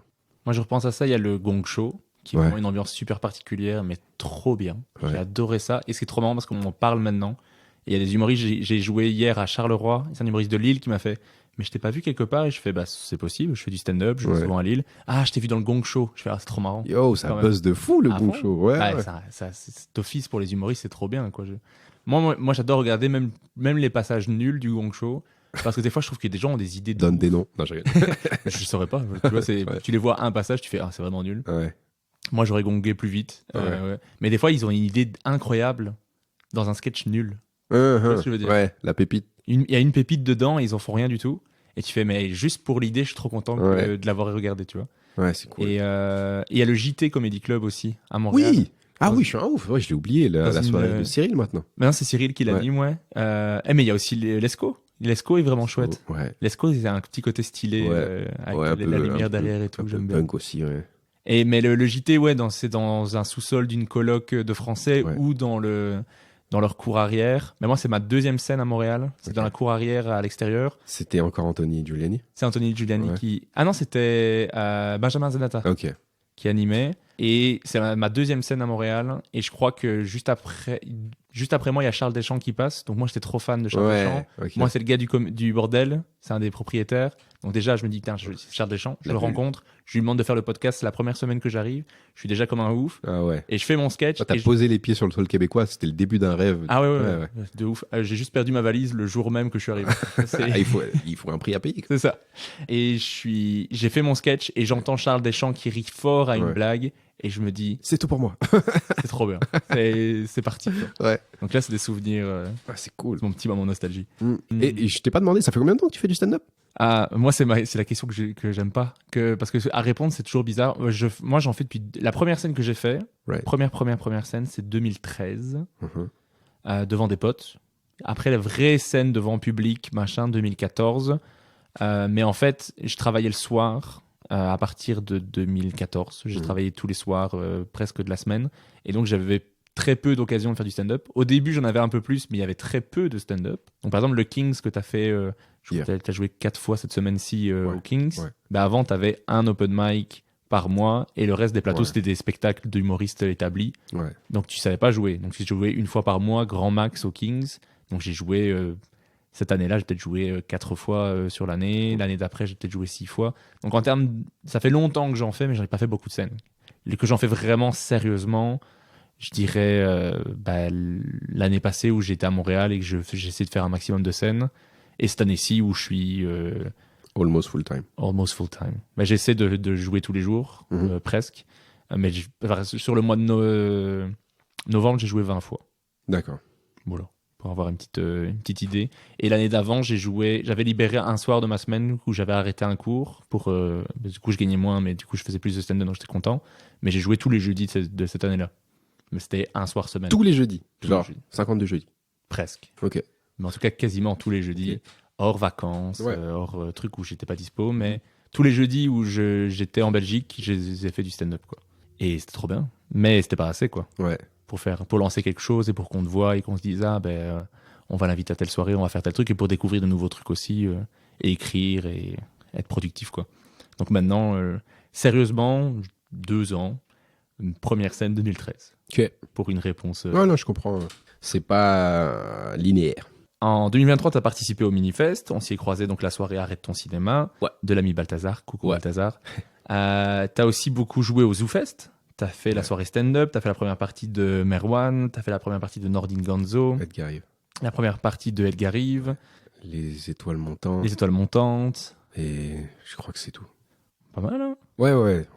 Ouais, c'était vraiment. Enfin, j'étais en train de. C'est vrai que j'ai beaucoup. C'était intense cette période-là. Mais ouais, c'était vraiment cool. Ok. Parce que moi, quand j'ai vu que tu étais retour à Paris, j'ai fait ah ouais? Ah, c'est marrant. Moi, je te voyais continuer à Montréal, faire carrière là-bas et tout. Pourquoi plus? Parce que je te voyais partout tout le temps. Ah, Donc, pour ouais. moi, c'était établi. C'est le prochain qui va exploser à Montréal, tu vois. Ah, putain, je suis en train de me dire, putain. Je suis en train de te bâtard. mettre un stress. Parce que il y avait aussi un. Bah, je sais pas si c'est un buzz, mais il y avait un truc un peu similaire quand je suis parti de France aussi. Ok. La première fois, je commençais à beaucoup jouer. Je me rappelle que la semaine ou les 2 semaines avant que je parte, je devais jouer à peu près 7 fois par jour. Ok, waouh. Ouais, c'était intense, Ouais. mais c'est ce que je voulais. Genre, en commençant le stand-up, je me disais, faut que je joue. Et quand je suis parti, on m'a dit, ah putain, t'étais le prochain, t'aurais jamais dû partir, c'est fini, t'as niqué ta carrière. Et là, maintenant, je reviens. Si on me dit ça aussi pour le Québec, là, je vais partir de Belgique pour rentrer chez moi, on va me dire, t'aurais jamais dû partir. Jamais tu es parti de Belgique, t'as vu ce que t'as fait. Mais en vrai, c'est super cool ce que t'as su faire sur une semaine. Il y a plein de plateaux que j'ai pas encore su faire pour le moment. Bah, c'est un peu le truc de, il est pas d'ici, on va le faire jouer. Oui, Quoi. c'est ça. Ouais. Et je suis en train de me dire que je suis trop bon pour booker les autres, tu vois. Mais en fait, en vrai, c'est beaucoup plus facile de demander du booking à quelqu'un d'autre, pour quelqu'un d'autre. Ouais? Bah, je trouve c'est beaucoup plus facile de dire à quelqu'un, envoyer un message à quelqu'un et lui dire, Fais-le est-ce jouer. que tu pourrais faire jouer un tel, il est vraiment trop fort, il a fait un tel, il a fait un tel. Envoyer le même message pour toi, c'est plus bizarre. Ah ouais, mais t'as un podcast, t'as vécu à Montréal, t'as du temps de scène. Ouais. Tu dis quoi sur moi? Parce que moi, je vais prendre ton message et l'envoyer partout. Parce Moi, que... j'étais saucé à mort. Hein. je sais pas me vendre, je sais pas quoi dire. Mais moi, j'ai dit, tu sais, École nationale, c'est quelqu'un que j'ai vu sur tous les plateaux, à chaque fois, il retourne les salles, je le trouve super bon. C'est gentil, putain. Mais moi, je trouve que t'as vraiment, parce que c'est le podcast du compliment, moi, je trouve que t'as une attitude tellement stand-up, mais dans le bon sens, pas dans le sens, tu joues à un stand-upper, c'était juste chill, je fais des blagues, je suis détendu, mais t'as un propos, t'as un texte et tout, mais on ne voit pas le côté, je répète un texte que j'ai appris. Ok, bah c'est cool. Donc on voit pas l'écriture, mais on sait qu'il y en a une. Je sais pas si tu vois ce que je veux dire. Ouais, ça paraît conversationnel. Ouais, c'est ça. Ouais. On dirait, c'est possible qu'il y ait des gens qui disent ah ça tu l'avais pas écrit et en fait ça fait 2 ans que tu l'as écrite, Ouais. juste parce que les gens se disent bah ça tu l'as dit en impro, parce que t'as l'air de l'avoir dit en improvisation. Cool. Une vibe un peu un peu Roman Frécinet, un peu comme ça. Ah ouais. Genre Roman Frécinet, moi j'ai pas l'impression qu'il a écrit ces trucs. Tu Ok. vois. J'ai l'impression qu'il parle avec son cœur et qu'il dit comme s'il parlait à un des potes. Ouais. Et du coup je vois pas le texte, mais il a une écriture de fou. Hein. Ouais. Il y a un travail de fou. C'est léché, ouais. Tu vois ce que je veux dire? Ouais. C'est plus une vibe de je suis trop chill. Ouais. Pour moi, t'as l'air trop chill. Moi, il y a des plateaux qu'on a fait ensemble, ça m'énervait un petit peu. Tu vois. Sérieux? Mais t'arrives. Mais il y a beaucoup de gens qui m'énervent en stand-up comme ça. Mais c'est pas négatif. Ouais, Hein. je capte. Ouais, C'est juste que moi, je suis tellement Ouais. angoissé. Ouais. Et je vois des gens qui arrivent et qui font alors, ça se passe où? Ça se passe là? C'est cool. Je vais prendre un verre. Ouais, Hop. moi je pense qu'il y a, je sais pas, mais je pense qu'il y a un peu un côté insouciant, Mhm. mais inconscient. Ouais. C'est comme le truc où on a fait la tournée, là, que on se disait, juste, j'essaie de pas y penser et juste d'essayer de contrôler ce que je peux contrôler, tu sais. Mais pour le truc conversationnel, en vrai, ça me touche beaucoup que tu dis ça, en tant que genre connaisseur des blagues et tout, parce que des stand-up que je préfère, c'est ce que j'aime, genre des mecs comme Patrice O'Neill, Bill Burr, Louis C.K., que je sais qu'il y a du texte et du travail, enfin, c'est des architectes de la blague, mais tu le vois pas qu'il y a des blagues. Mhm. Et j'aime ça. Je me dis souvent que quand tu essayes très fort de faire quelque chose, ça va se voir et que ça paraît forcé. Donc si c'est ce qui transparaît sans que je le force, je trouve ça vraiment super Ouais, cool. je trouve ça vraiment cool. Mais tu vois, je t'ai vu plein de fois faire. Bah, quand on fait les scènes de stand-up, on se revoit faire les mêmes sketchs. Ouais. Mais je trouve que tu les vends toujours bien avec une bonne Ouais. attitude, pas un Cool. gars qui répète son texte. Tu vois. Merci, c'est super cool. Bah, Putain. encore une fois, je t'aurais pas eu dans le podcast si je trouvais pas que ce que tu fais est cool. Et Ouais. je t'aurais pas recommandé aux gens. Moi, c'est ça aussi que le podcast, je reçois que des gens que j'aime trop. Et quand il y a des gens qui me disent ah tu me conseilles qui à aller voir en humour, je fais prends n'importe quel invité du podcast, va le voir. Ok. Moi, je les conseille tous à 100%. Je dis pas qu'ils vont faire un carton à chaque fois. Hein, mais c'est des gens que des gens que je sais qui sont drôles et que tu mets le tampon. c'est ça. Ouais, J'ai mon tampon de validation Ouais. que tout le monde s'en fout un petit peu. Bah Mais- non, mais enfin, il y a aussi un truc d'expertise de 80 invités. Au bout d'un moment, ce que tu dis, ça a du poids puisque t'en as mangé beaucoup. Ouais, mais ça reste très subjectif, tu vois. Il y a des gens qui Ouais. cartonnent que moi je Ouais, on en a ne déjà parlé. comprends pas du Ouais. tout. C'est marrant quand même. Ouais, c'est vrai. Même la compréhension, je trouve ça rigolo que genre il y a plein de gens que genre j'adhère pas. Tu sais comme certains styles de musique, c'est genre j'adhère pas mais OK, je comprends. Mais toi que tu comprends pas, genre c'est genre attends. Ah non, mais moi c'est si, c'est juste objectivement ils me font pas rire. Ouais. Donc, Et tu comprends pas non plus que je comprends pas que spécialement les gens rient, mais je vois ouais, je vois le texte, je vois la personnalité, Ouais. je vois que la personne elle est à l'aise et tout. Ouais. Mais le moment de la blague, je vois plein de gens qui rient autour de moi et je fais mais je ne comprends pas ce qui est drôle. Ouais. Mais je vois que c'est bien fait. Ouais. Mais pour moi je comprends pas. Donc ces gens-là, je les recevrai pas dans le podcast, mais c'est pas pour autant qu'ils sont pas bons. Oui, non, Donc, c'est c'est- genre une phrase, genre il y a le documentaire Headliners Only qui sort là de Chris Rock et Kevin Hart. Et dans la bande-annonce, il y a une phrase de Chris Rock que Chris Rock que j'ai bien aimé, c'est l'art, c'est subjectif, l'humour, c'est subjectif, mais tuer sur scène, c'est pas subjectif. Donc, à partir de là, tu sais, même un gars que t'aimes pas, si tu le vois, genre, provoquer des vagues de fou rire, c'est bon, bah. Ah non, mais moi, je t'avais eu la discussion, je vais pas dire le nom de l'humoriste parce que ça donne l'impression qu'il est pas bon, parce que je sais pas ce que je dis, mais j'étais dans une salle avec tout le monde autour de moi qui rit, qui se pisse dessus, et moi je suis là, je ne comprends pas ce qui se passe. Moi, j'écrirais un sketch sur toi ce jour-là. Je trouve que le focus de toi qui est au milieu d'une salle hilar, qui rigole pas, je trouve ça hilarant. Ok, mais c'est ça, mais c'est ce que j'aime trop dans le stand-up aussi. Moi, ça m'est arrivé de voir des spectacles que je suis en train de pleurer de rire. Je me tourne à ma copine qui a arrêté de le regarder parce qu'elle se faisait chier, quoi. Je fais waouh, c'est fort. Okay. Moi, quelqu'un que je trouve un génie, pour un autre, c'est un nul qui devrait arrêter. À ce point? Non, mais il y a des gens qui sont un peu extrêmes dans leur opinion, tu vois, qui s'en intéressent pas, donc ils voient pas le travail spécialement. C'est ça aussi, c'est que nous, souvent, on est... Ça, c'est un des... Peut-être, je pense, c'est le seul côté négatif, c'est que parfois, t'es moins dans l'appréciation et plus dans l'analyse. Enfin, souvent même. Voire tout le temps. Moi, j'arrive bien à me déconnecter. Ah ouais? J'arrive à juste profiter et après me mettre en mode analyse après le spectacle. Ouais, bah... Moi, souvent, si tu me demandes un retour spécifique sur ce que tu viens de faire... Je suis pas souvent capable de le faire parce que j'étais juste en train de rire à tes blagues. Ah ouais. Mais si tu me demandes, je regarde ta vidéo, je pense que je peux faire un retour. Ouais, ça peut être utile. Des fois, ça m'arrive d'avoir une idée de blague et donc de le dire à quelqu'un. Mais souvent, je suis juste en train de me dire c'est trop marrant. Ah ouais, c'est cool. Et pas de me dire pourquoi c'est marrant. Tu vois, je vais voir des spectacles. J'ai été voir Yacine Bellous, son nouveau spectacle, parce qu'il fait un spectacle tous les ans. 2023, il m'a dit si t'as des retours, n'hésite pas. Et je réfléchis, mais j'étais juste là, c'est trop marrant. J'ai pas arrêté de rire, tu vois. Si je l'avais en vidéo, je ferais des arrêts. Je serai en mode analyste, mais quand je suis dans le moment, je profite juste de rire. Et je suis trop bon public. Je ris tellement fort. C'est cool, ça. D'ailleurs, quand tu es venu jouer au réservoir, tu t'es arrêté pour que je puisse continuer à rire. Tu vois, c'est très bon signe. Merci, c'est cool, ça. Ça fait plaisir. Bah, c'est pour ça que je t'avais recommandé toi quand tu avais les scènes, et j'avais recommandé aussi Reda Saoui. Reda aussi m'avait dit je viens jouer en Belgique, j'ai mon spectacle, j'aimerais bien remplir, je voudrais jouer un peu partout. Bah, pareil, il a joué.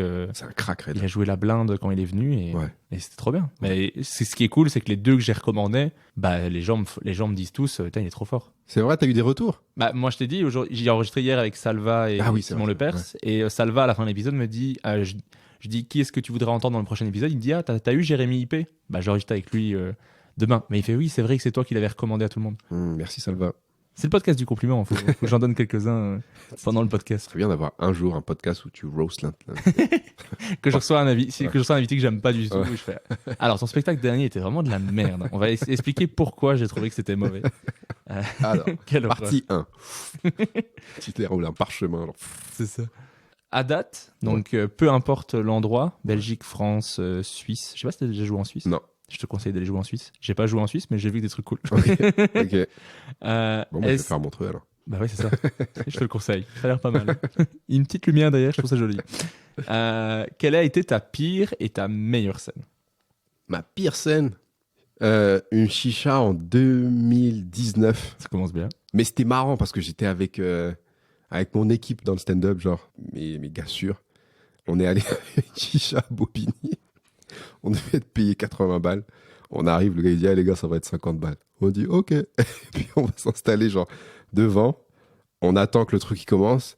Et un de mes potes passe en premier. Un sketch que je l'ai vu faire la veille, qui a cartonné. Là, un sketch qui est censé faire 10 minutes. Là, il fait 4 minutes. Les mêmes phrases, mot pour mot, 4 minutes. Pas un rire. Puis j'y vais. Pas un rire. Un autre pote y va, il essaie de faire des blagues un peu, tu sais, genre, il y a beaucoup de Renois dans la salle. Ouais, vous les Renois. Et le gars, il y a un mec dans le public qui dit, hey, me regarde pas quand tu dis ça, on va te monter en l'air. Mon pote, il fait genre, ah ouais, c'est tendu ici. Mais il a eu quelques rires à la fin. Il se barre. Puis le tout dernier, Sylvain Diquet, un crack, il fait un super bon passage. Et puis on se casse. Mais on a vraiment l'impression d'être. C'était vraiment lunaire cette soirée. On avait vraiment l'impression d'être. Tu sais, comme dans les films les buddy cop movies là où ils vont genre dans le repère des il y avait vraiment cette énergie où on était en mode qu'est-ce qui se passe, c'est pas que toutes les chichas sont comme ça, mais ce moment là déjà les chichas de base c'est dur, là c'est dur de faire des blagues en chicha, mais là cet endroit là il y avait un côté hostile et c'est arrivé en territoire ennemi. Vraiment ouais parce que moi j'ai juste en termes de chicha j'ai juste fait le Trône à Montréal. Ouais, Bah, c'était. Qui est ça, dur. Ouais, l'ambiance était un peu difficile, mais ils C'est étaient. pas hostile. Ouais, c'est pas hostile. C'est genre, bah, vas-y, fais tes blagues, mais il y a moyen que ça rigole pas. C'est limite, les gens sont là. Je ris pas. Ouais. Mais ça me dérange pas. Ouais, voilà, c'est Ça me ça. dérange pas que tu sois en C'est ça. fond sonore. Ouais. Pendant que je souffle Ouais. dans ma chicha, tu vois. Ouais. Bah, tu vois, quand j'ai fait le trône, les premières fois que j'avais fait le trône, j'avais déjà cette expérience-là que je viens de te raconter. Donc, étant arrivé à l'endroit, ayant vu que c'est un peu la même configuration, je me suis dit, bon, ça va pas être fou rire sur fou rire, vas-y et fais tes trucs. Tu sais, ils ont envie de rigoler eux aussi, fais ce que tu peux. Ouais, mais moi, là, j'ai joué 2 fois là-bas. Il y a une fois, c'est vraiment bien passé. Ok. Genre, j'ai eu des applauses. Dope. Et c'est marrant parce que, genre, les jours après, Ouais. on venait me dire, t'as eu une applause au trône? Bah, les gars, vous savez, quand on a du talent. C'est comme ça qu'on le présentait. C'est Régis, il a eu une applause. Il a eu une applause. Le pire, c'est qu'il y a vraiment quelqu'un qui me l'a dit. Ah ouais? Eh, il a eu une applause hier au trône. J'étais là, waouh! Si j'avais su. Respect. Bah, c'est dans mes grands succès de vie, tu vois. Ok. Bah, J'ai une vas-y, applause je au vais le- trône. Je vais le mettre sur ma bucket list. Faut que j'y retourne pour. Faut que je fasse une applause. Jérémy, tu veux faire le ZooFest? Non. Non. Je vais au trône. Au trône. Et la meilleure? Je trouve que c'est un peu plus dur. C'est plus dur de choisir la meilleure. Ouais. Ouais. Parce que c'est la meilleure en termes de quoi? De sensations que j'ai eues sur scène, de ce que ça m'a apporté, de. De sensation, celle qui t'a fait, que tu t'es le plus dit, waouh, c'est trop bien. On a du temps pour répondre, je peux prendre. Ouais, prends ton temps, prends ton temps. Ah, il y en a une que j'ai fait il y a peut-être 2-3 mois au terminal. Celle-là, j'en garderai un souvenir particulier. Genre, j'ai testé des blagues. Enfin, moi, sur scène, je me sentais super bien. Les retours que j'ai eu après, je sentais que j'avais vraiment, genre, touché les gens, quoi. Tu sais, vraiment, genre, wow! Tu sais, j'avais vraiment ce truc que moi, sur scène, j'étais en mode, wow, c'est trop bien ce qui se passe.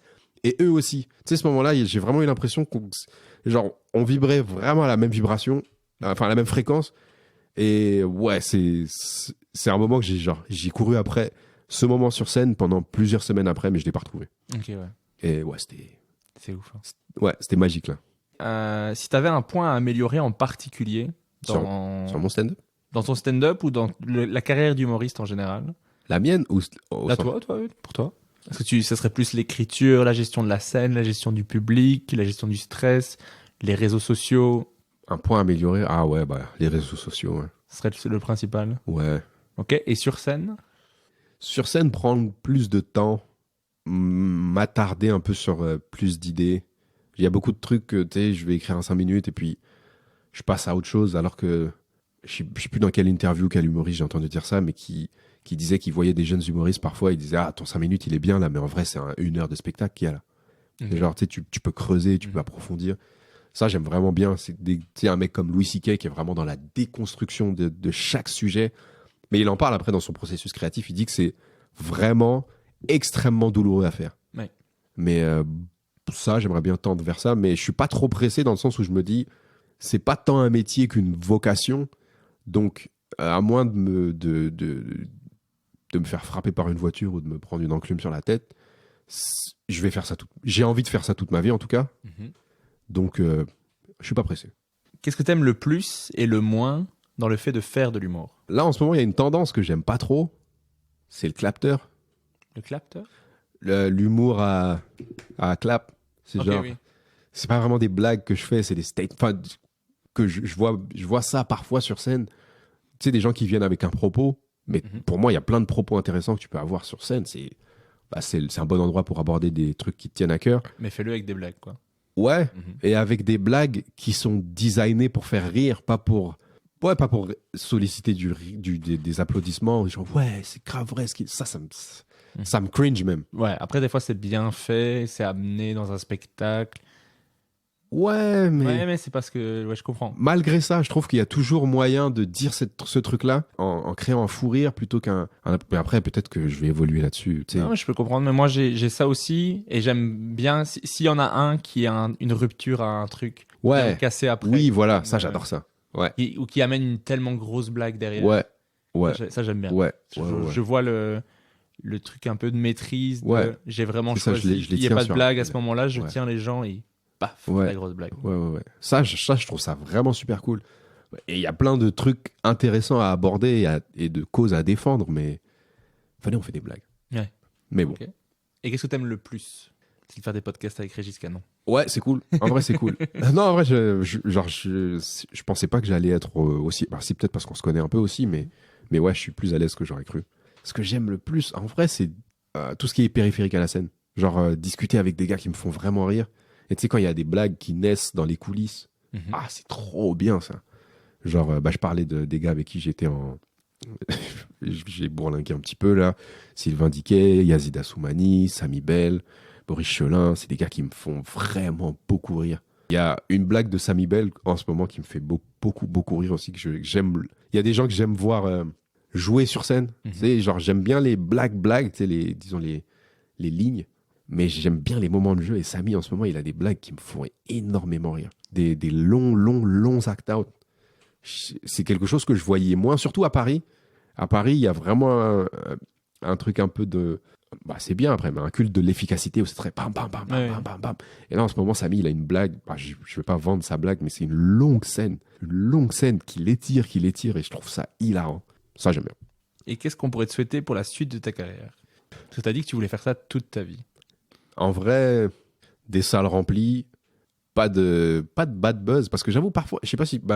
t'as vu que parfois, je fais des blagues qui picotent un peu, mais parfois, on me dit que ouais, ça, tu pourrais peut-être mettre ça sur Internet, mais j'ai un peu la trouille que mes intentions soient mal comprises. Tu sais, je suis tout le temps dans le... Je trouve ça... Je pense avoir des bonnes intentions, et la première intention, c'est de faire rire. La première bonne intention, c'est d'être une personne décente. La deuxième, c'est de faire rire. Mais parfois, il y a des blagues où je me dis, est-ce que ça, les gens, ils pourraient pas mal le prendre? Ouais, mais je crois que en vrai, tu le contrôles pas. Hein. Ouais. C'est ça, hein, juste... Parce que je pense que les bad buzz, c'est soit une personne qui est complètement une mauvaise personne et que ça transpire dans un truc, ouais. Ou alors c'est quelque chose qui est sorti de son contexte, les gens n'ont pas compris. Ça arrive souvent, ça, en ce moment. Ça arrive souvent, mais en vrai de vrai, ça fait un bad buzz, mais ça change pas tant que ça, truc pour eux. Si c'est juste quelque chose sorti de son contexte, parce que si tu as l'œuvre complète, tu vois bien qu'il n'y a pas de souci. Ouais. Et je me rappelle pas avoir vu un truc de toi, on m'être dit, c'est chaud ce qu'il vient de dire. Okay. Me dit, tu joues sur la ligne et tu viens chercher un petit peu. Et ce que je trouve chouette, c'est que c'est nuancé. Tu vois ce que je veux dire? Parce que tu parles un peu de racisme, parce que tu es une personne racisée, du coup, c'est d'office quelque chose qui te touche. Ça fait partie de... Ouais. Ça fait partie de toi. Je me rappelle, tu as fait un sketch sur la petite sirène noire à Montréal, mais tu avais un angle intéressant. Tu vois ce que je veux dire? Tu es venu en parler, tu es dans la nuance, tu n'es pas juste dans un sens ou dans l'autre. Donc, je pense que tu amènes une nuance qu'on comprend ce que tu veux dire. Cool. De ce que je me rappelle. Après, peut-être que maintenant, t'es rentré à Paris et t'as un gros sketch sur le fait que les femmes doivent rester à la cuisine. Je ne sais pas. Je ne sais pas ce que tu fais. J'ai recommandé l'ancien Jérémy. Je suis en train de le muscler. Cette semaine. Que je connaissais de Montréal, qui était déconstruit. Mais ok, je te souhaite de ne pas avoir de bad buzz. Et des salles remplies. Et des salles remplies. Dont la salle du Kings le 16 février à 21h. 16 février, c'est ça. Remplissez-moi cette salle. Ça me ferait plaisir. Ok, je pense que j'ai posé toutes mes questions. On peut passer à ce que j'appelle l'interview name dropping. Ok. Donc je vais te demander de me donner un humoriste pour chaque catégorie. Donc c'est un homme, une femme, québécois, français, suisse, ce que tu veux, américain. Peu importe, mais à chaque fois une personne par catégorie. Right. L'humoriste le plus sympa que tu as rencontré. Régis Canon. C'est vrai? Ouais. C'est gentil. Ouais. Mais tu dis ça juste parce que c'est dans mon podcast? Non, sympa. Après, il y a aussi le truc, c'était le premier qui me vient là tout de suite. Ok, oui. Tu sais, il y a un groupe de sympas et puis là, t'es là, mais ouais. En vrai. C'est gentil. Hey. Je m'y attendais pas, je suis touché. Attends, c'est la première fois qu'on te le dit? Que t'es sympa, sérieux? C'est pas la première fois qu'on me dit que je suis sympa dans ma vie. Non, mais dans l'humour. Après, je compte pas les Québécois, mais ils sont extrêmement chaleureux culturellement. Donc, il y en a beaucoup de Québécois. Mais la première fois qu'on s'est vu, je me rappelle que t'avais tout de suite le visage allumé, quoi. Hey, salut, tu sais. Ok. T'avais ce truc-là. Alors que moi, je suis plus gardé, quoi. Ok. Mais c'est parce que ça me touche, parce que ça me fait plaisir qu'on me considère comme sympa. Dope. Mais c'est parce que je pense que je suis quelqu'un de sympa, mais je suis tellement timide et réservé que je pense que des fois, on me calcule pas. Tu vois ce que je veux dire? Mm-hmm. On voit pas que je suis sympa et que j'aime et que... T'es visible, quand même. Ouais, mais je suis discret quand même. Okay. Tu vois, j'ai tendance à me mettre en retrait. Okay. Et si je me sens pas à l'aise, on me voit moins. Tu vois. Ouais, okay. Peut-être que ce que tu m'as mis à l'aise, du coup, tu as vu que j'étais là. Tu vois ce que je veux dire? Je suis content. Ça me fait plaisir. Mon ego est flatté. Je vais juste garder ça du podcast. L'humoriste qui t'inspire ou qui t'a inspiré le plus? De tout temps? De tout temps. Louis C.K. Louis C.K. Oh, c'est marrant. J'aurais pensé Dave Chappelle. Non, Dave Chappelle, ça a été un genre pas de tremplin, mais c'est le premier que j'ai aimé, puis il y en a eu d'autres qui m'ont touché différemment. Ok. L'humoriste qui, pour toi, écrit le mieux? Charles Brunet. Charles Brunet? Ouais. Oh, waouh. Beau compliment, mais il est excessivement bon. Ah ouais, mais il taffe comme un fou furieux. Ouais. Mais ouais, non. Là, on a dit qu'il m'a le plus inspiré all time, mais il y a Louis C.K. parce que j'aime sa façon d'aborder l'humour. Mais dans les dernières années, c'est Charles.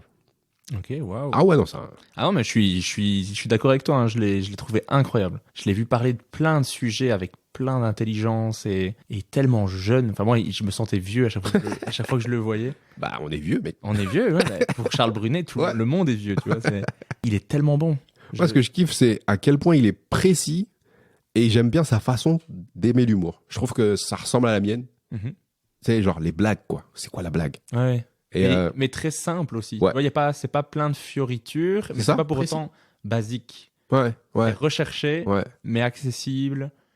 Donc ça peut toucher tout un public. Genre, t'as vu le sketch sur... Ah oui, tu l'as vu. Le sketch sur la branlette qu'il faisait. Je trouve que c'est débile, tu vois, comme sujet de Je sais- départ. Je sais plus là. Et il en fait quelque chose de tellement drôle. Je pleurais de rire sur un truc qu'au départ, tu me dis, ah, il a fait un sketch sur la branlette. J'ai fait, oh, un sketch sur la branlette, encore un, tu vois. Et lui, il arrivait. Ah oui, je vois. Ouais, ouais. Il m'a fait pisser de rire. Ouais. C'est impressionnant. Au JT, il était venu, il avait retourné le truc. À chaque fois, il vient détente. Lui aussi, il a un truc très stand-up qui Ouais. respire le stand-up aussi. Bah, c'est ça, genre, j'aime bien ça. Je pense que c'est parce que tu sais, bah, c'est comme avec certains fans de sport, tu sens que, genre, on aime le même truc dans le sport. Mhm. Et là, avec le stand-up, je pense que lui et moi, on kiffe la même chose. C'est pour ça que, genre, je relate avec lui et il travaille fort. C'est ça que j'aime bien. L'humoriste qui, pour toi, joue le mieux? Damon Wayans. Oh. Ok. Ah, ça dépend comment. Parce que Louis C.K. il joue bien aussi. Mhm. Ah, il joue le mieux. Non, vas-y, Louis C.K. Ok. Et un humoriste qui t'a surpris dernièrement? Soit de quelqu'un que tu connaissais pas et que tu as découvert, soit de quelqu'un que tu avais pas vu depuis longtemps et qui est revenu avec un niveau de fou. Elles sont techniques, tes questions. Ou peut-être juste quelqu'un que tu as vu en Belgique, tu as fait wow, c'est bon ça. Ah, j'ai bien aimé Ilona. Ilona? Ouais. Oh, cool, ça va Ouais. lui faire plaisir. Je sais pas si elle sait qui je suis. On s'est croisés 2 fois. Non, mais je vais lui dire que tu as dit ça, ça va lui faire plaisir. Ok. C'est Ilo Danger sur Instagram, Ilona Dufresne, il me semble son nom de famille. Incroyable, moi j'adore. Ouais. Je la trouve très très forte, mais elle est très naturelle. Et ouais, je la trouve très très forte. Ouais, et ce qui est trop marrant, et j'espère que ça ne l'embête pas que je dise ça, c'est à chaque fois qu'elle descend de scène, elle est pas contente. Ouais. C'est ce qui m'a surpris en fait parce que je l'ai vue 2 fois avant de lui parler. Et la deuxième fois, elle est sortie, elle avait cartonné. Et elle était vraiment insecure. Et j'étais genre, ah ouais, Ouais. c'était bien ce que je veux. Mais peut-être que c'est un truc pour qu'elle Elle a besoin. se repose pas sur ses acquis et Ouais. qu'elle continue de travailler. Peut-être elle est jeune dans le stand-up. Ça fait pas long, mais c'est ultra efficace, quoi. Ouais. Et très bon. Moi, j'aime vraiment beaucoup. Je lui ai proposé de faire le podcast. Mais est-ce que je peux dire qu'elle m'a surpris vu que je la connaissais pas? Ah ouais? Bah ouais, c'est ça. C'est genre, entre guillemets, découverte. Comme si j'étais un Pour produit. ça, je me dis, on fait un petit shout-out Ouais. à quelqu'un de Belgique. Ok. C'est sympa. Ouais. Et maintenant, je vais te demander de choisir entre 2 humoristes. Ouais. Lequel des 2 te fait le plus rire? Donc, ça veut pas dire que l'autre personne n'est pas talentueux ou talentueuse. C'est juste, ça te touche un petit peu plus. Ça te fait rire un petit % de plus que l'autre. Entre Richard Pryor et Louis C.K. Qui m'a fait, je pense, Louis C.K. Louis C.K. Entre Chris Rock et Dave Chappelle. Dave Chappelle. Entre Thomas Njijol et Edgar Rive. Edgar Rive. Ok. Entre Charles Brunet et Anna Sassouna.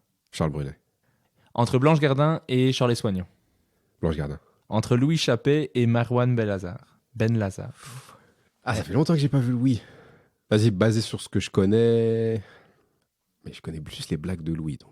Ouais, en vrai, mais juste parce que je connais plus Louis. Ok. Entre Roman Fressinet Ouais. et Farid. Roman. Entre Dolino et Cyril Yves. Ouh. Technico-technique. Parce que les deux me font grave gaulerie, mais pas de la même façon. Ah, je pense Dolino.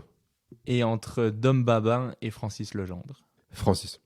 Et la toute dernière question que je pose dans chaque épisode, c'est Ouais. qui est-ce que toi tu aimerais entendre dans le prochain épisode à travers la francophonie? À travers la francophonie. Attends, je vais bien réfléchir parce que j'ai pas envie de dire quelqu'un que t'as déjà eu.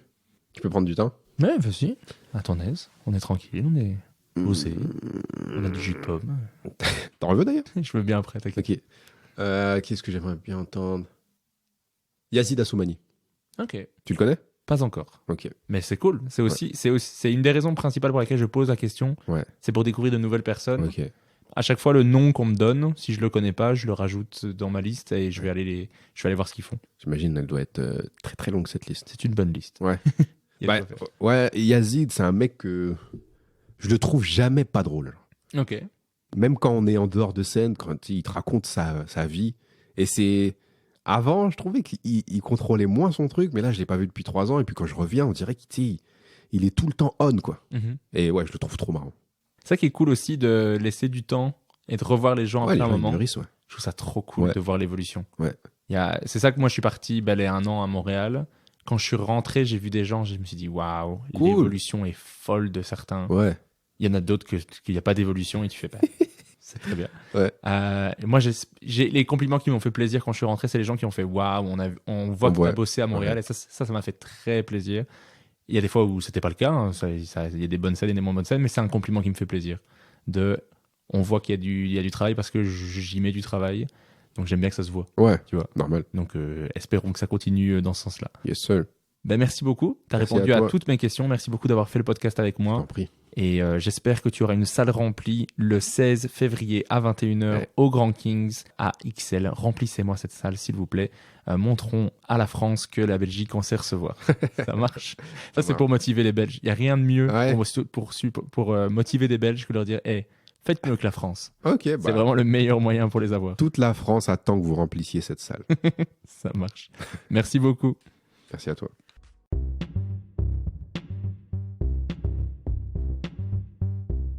Merci d'avoir écouté Humeur Humoristique. N'hésitez pas à donner votre avis, à vous abonner et à le partager autour de vous. Si vous avez détesté, écoutez le suivant. Il sera mieux. Bisous.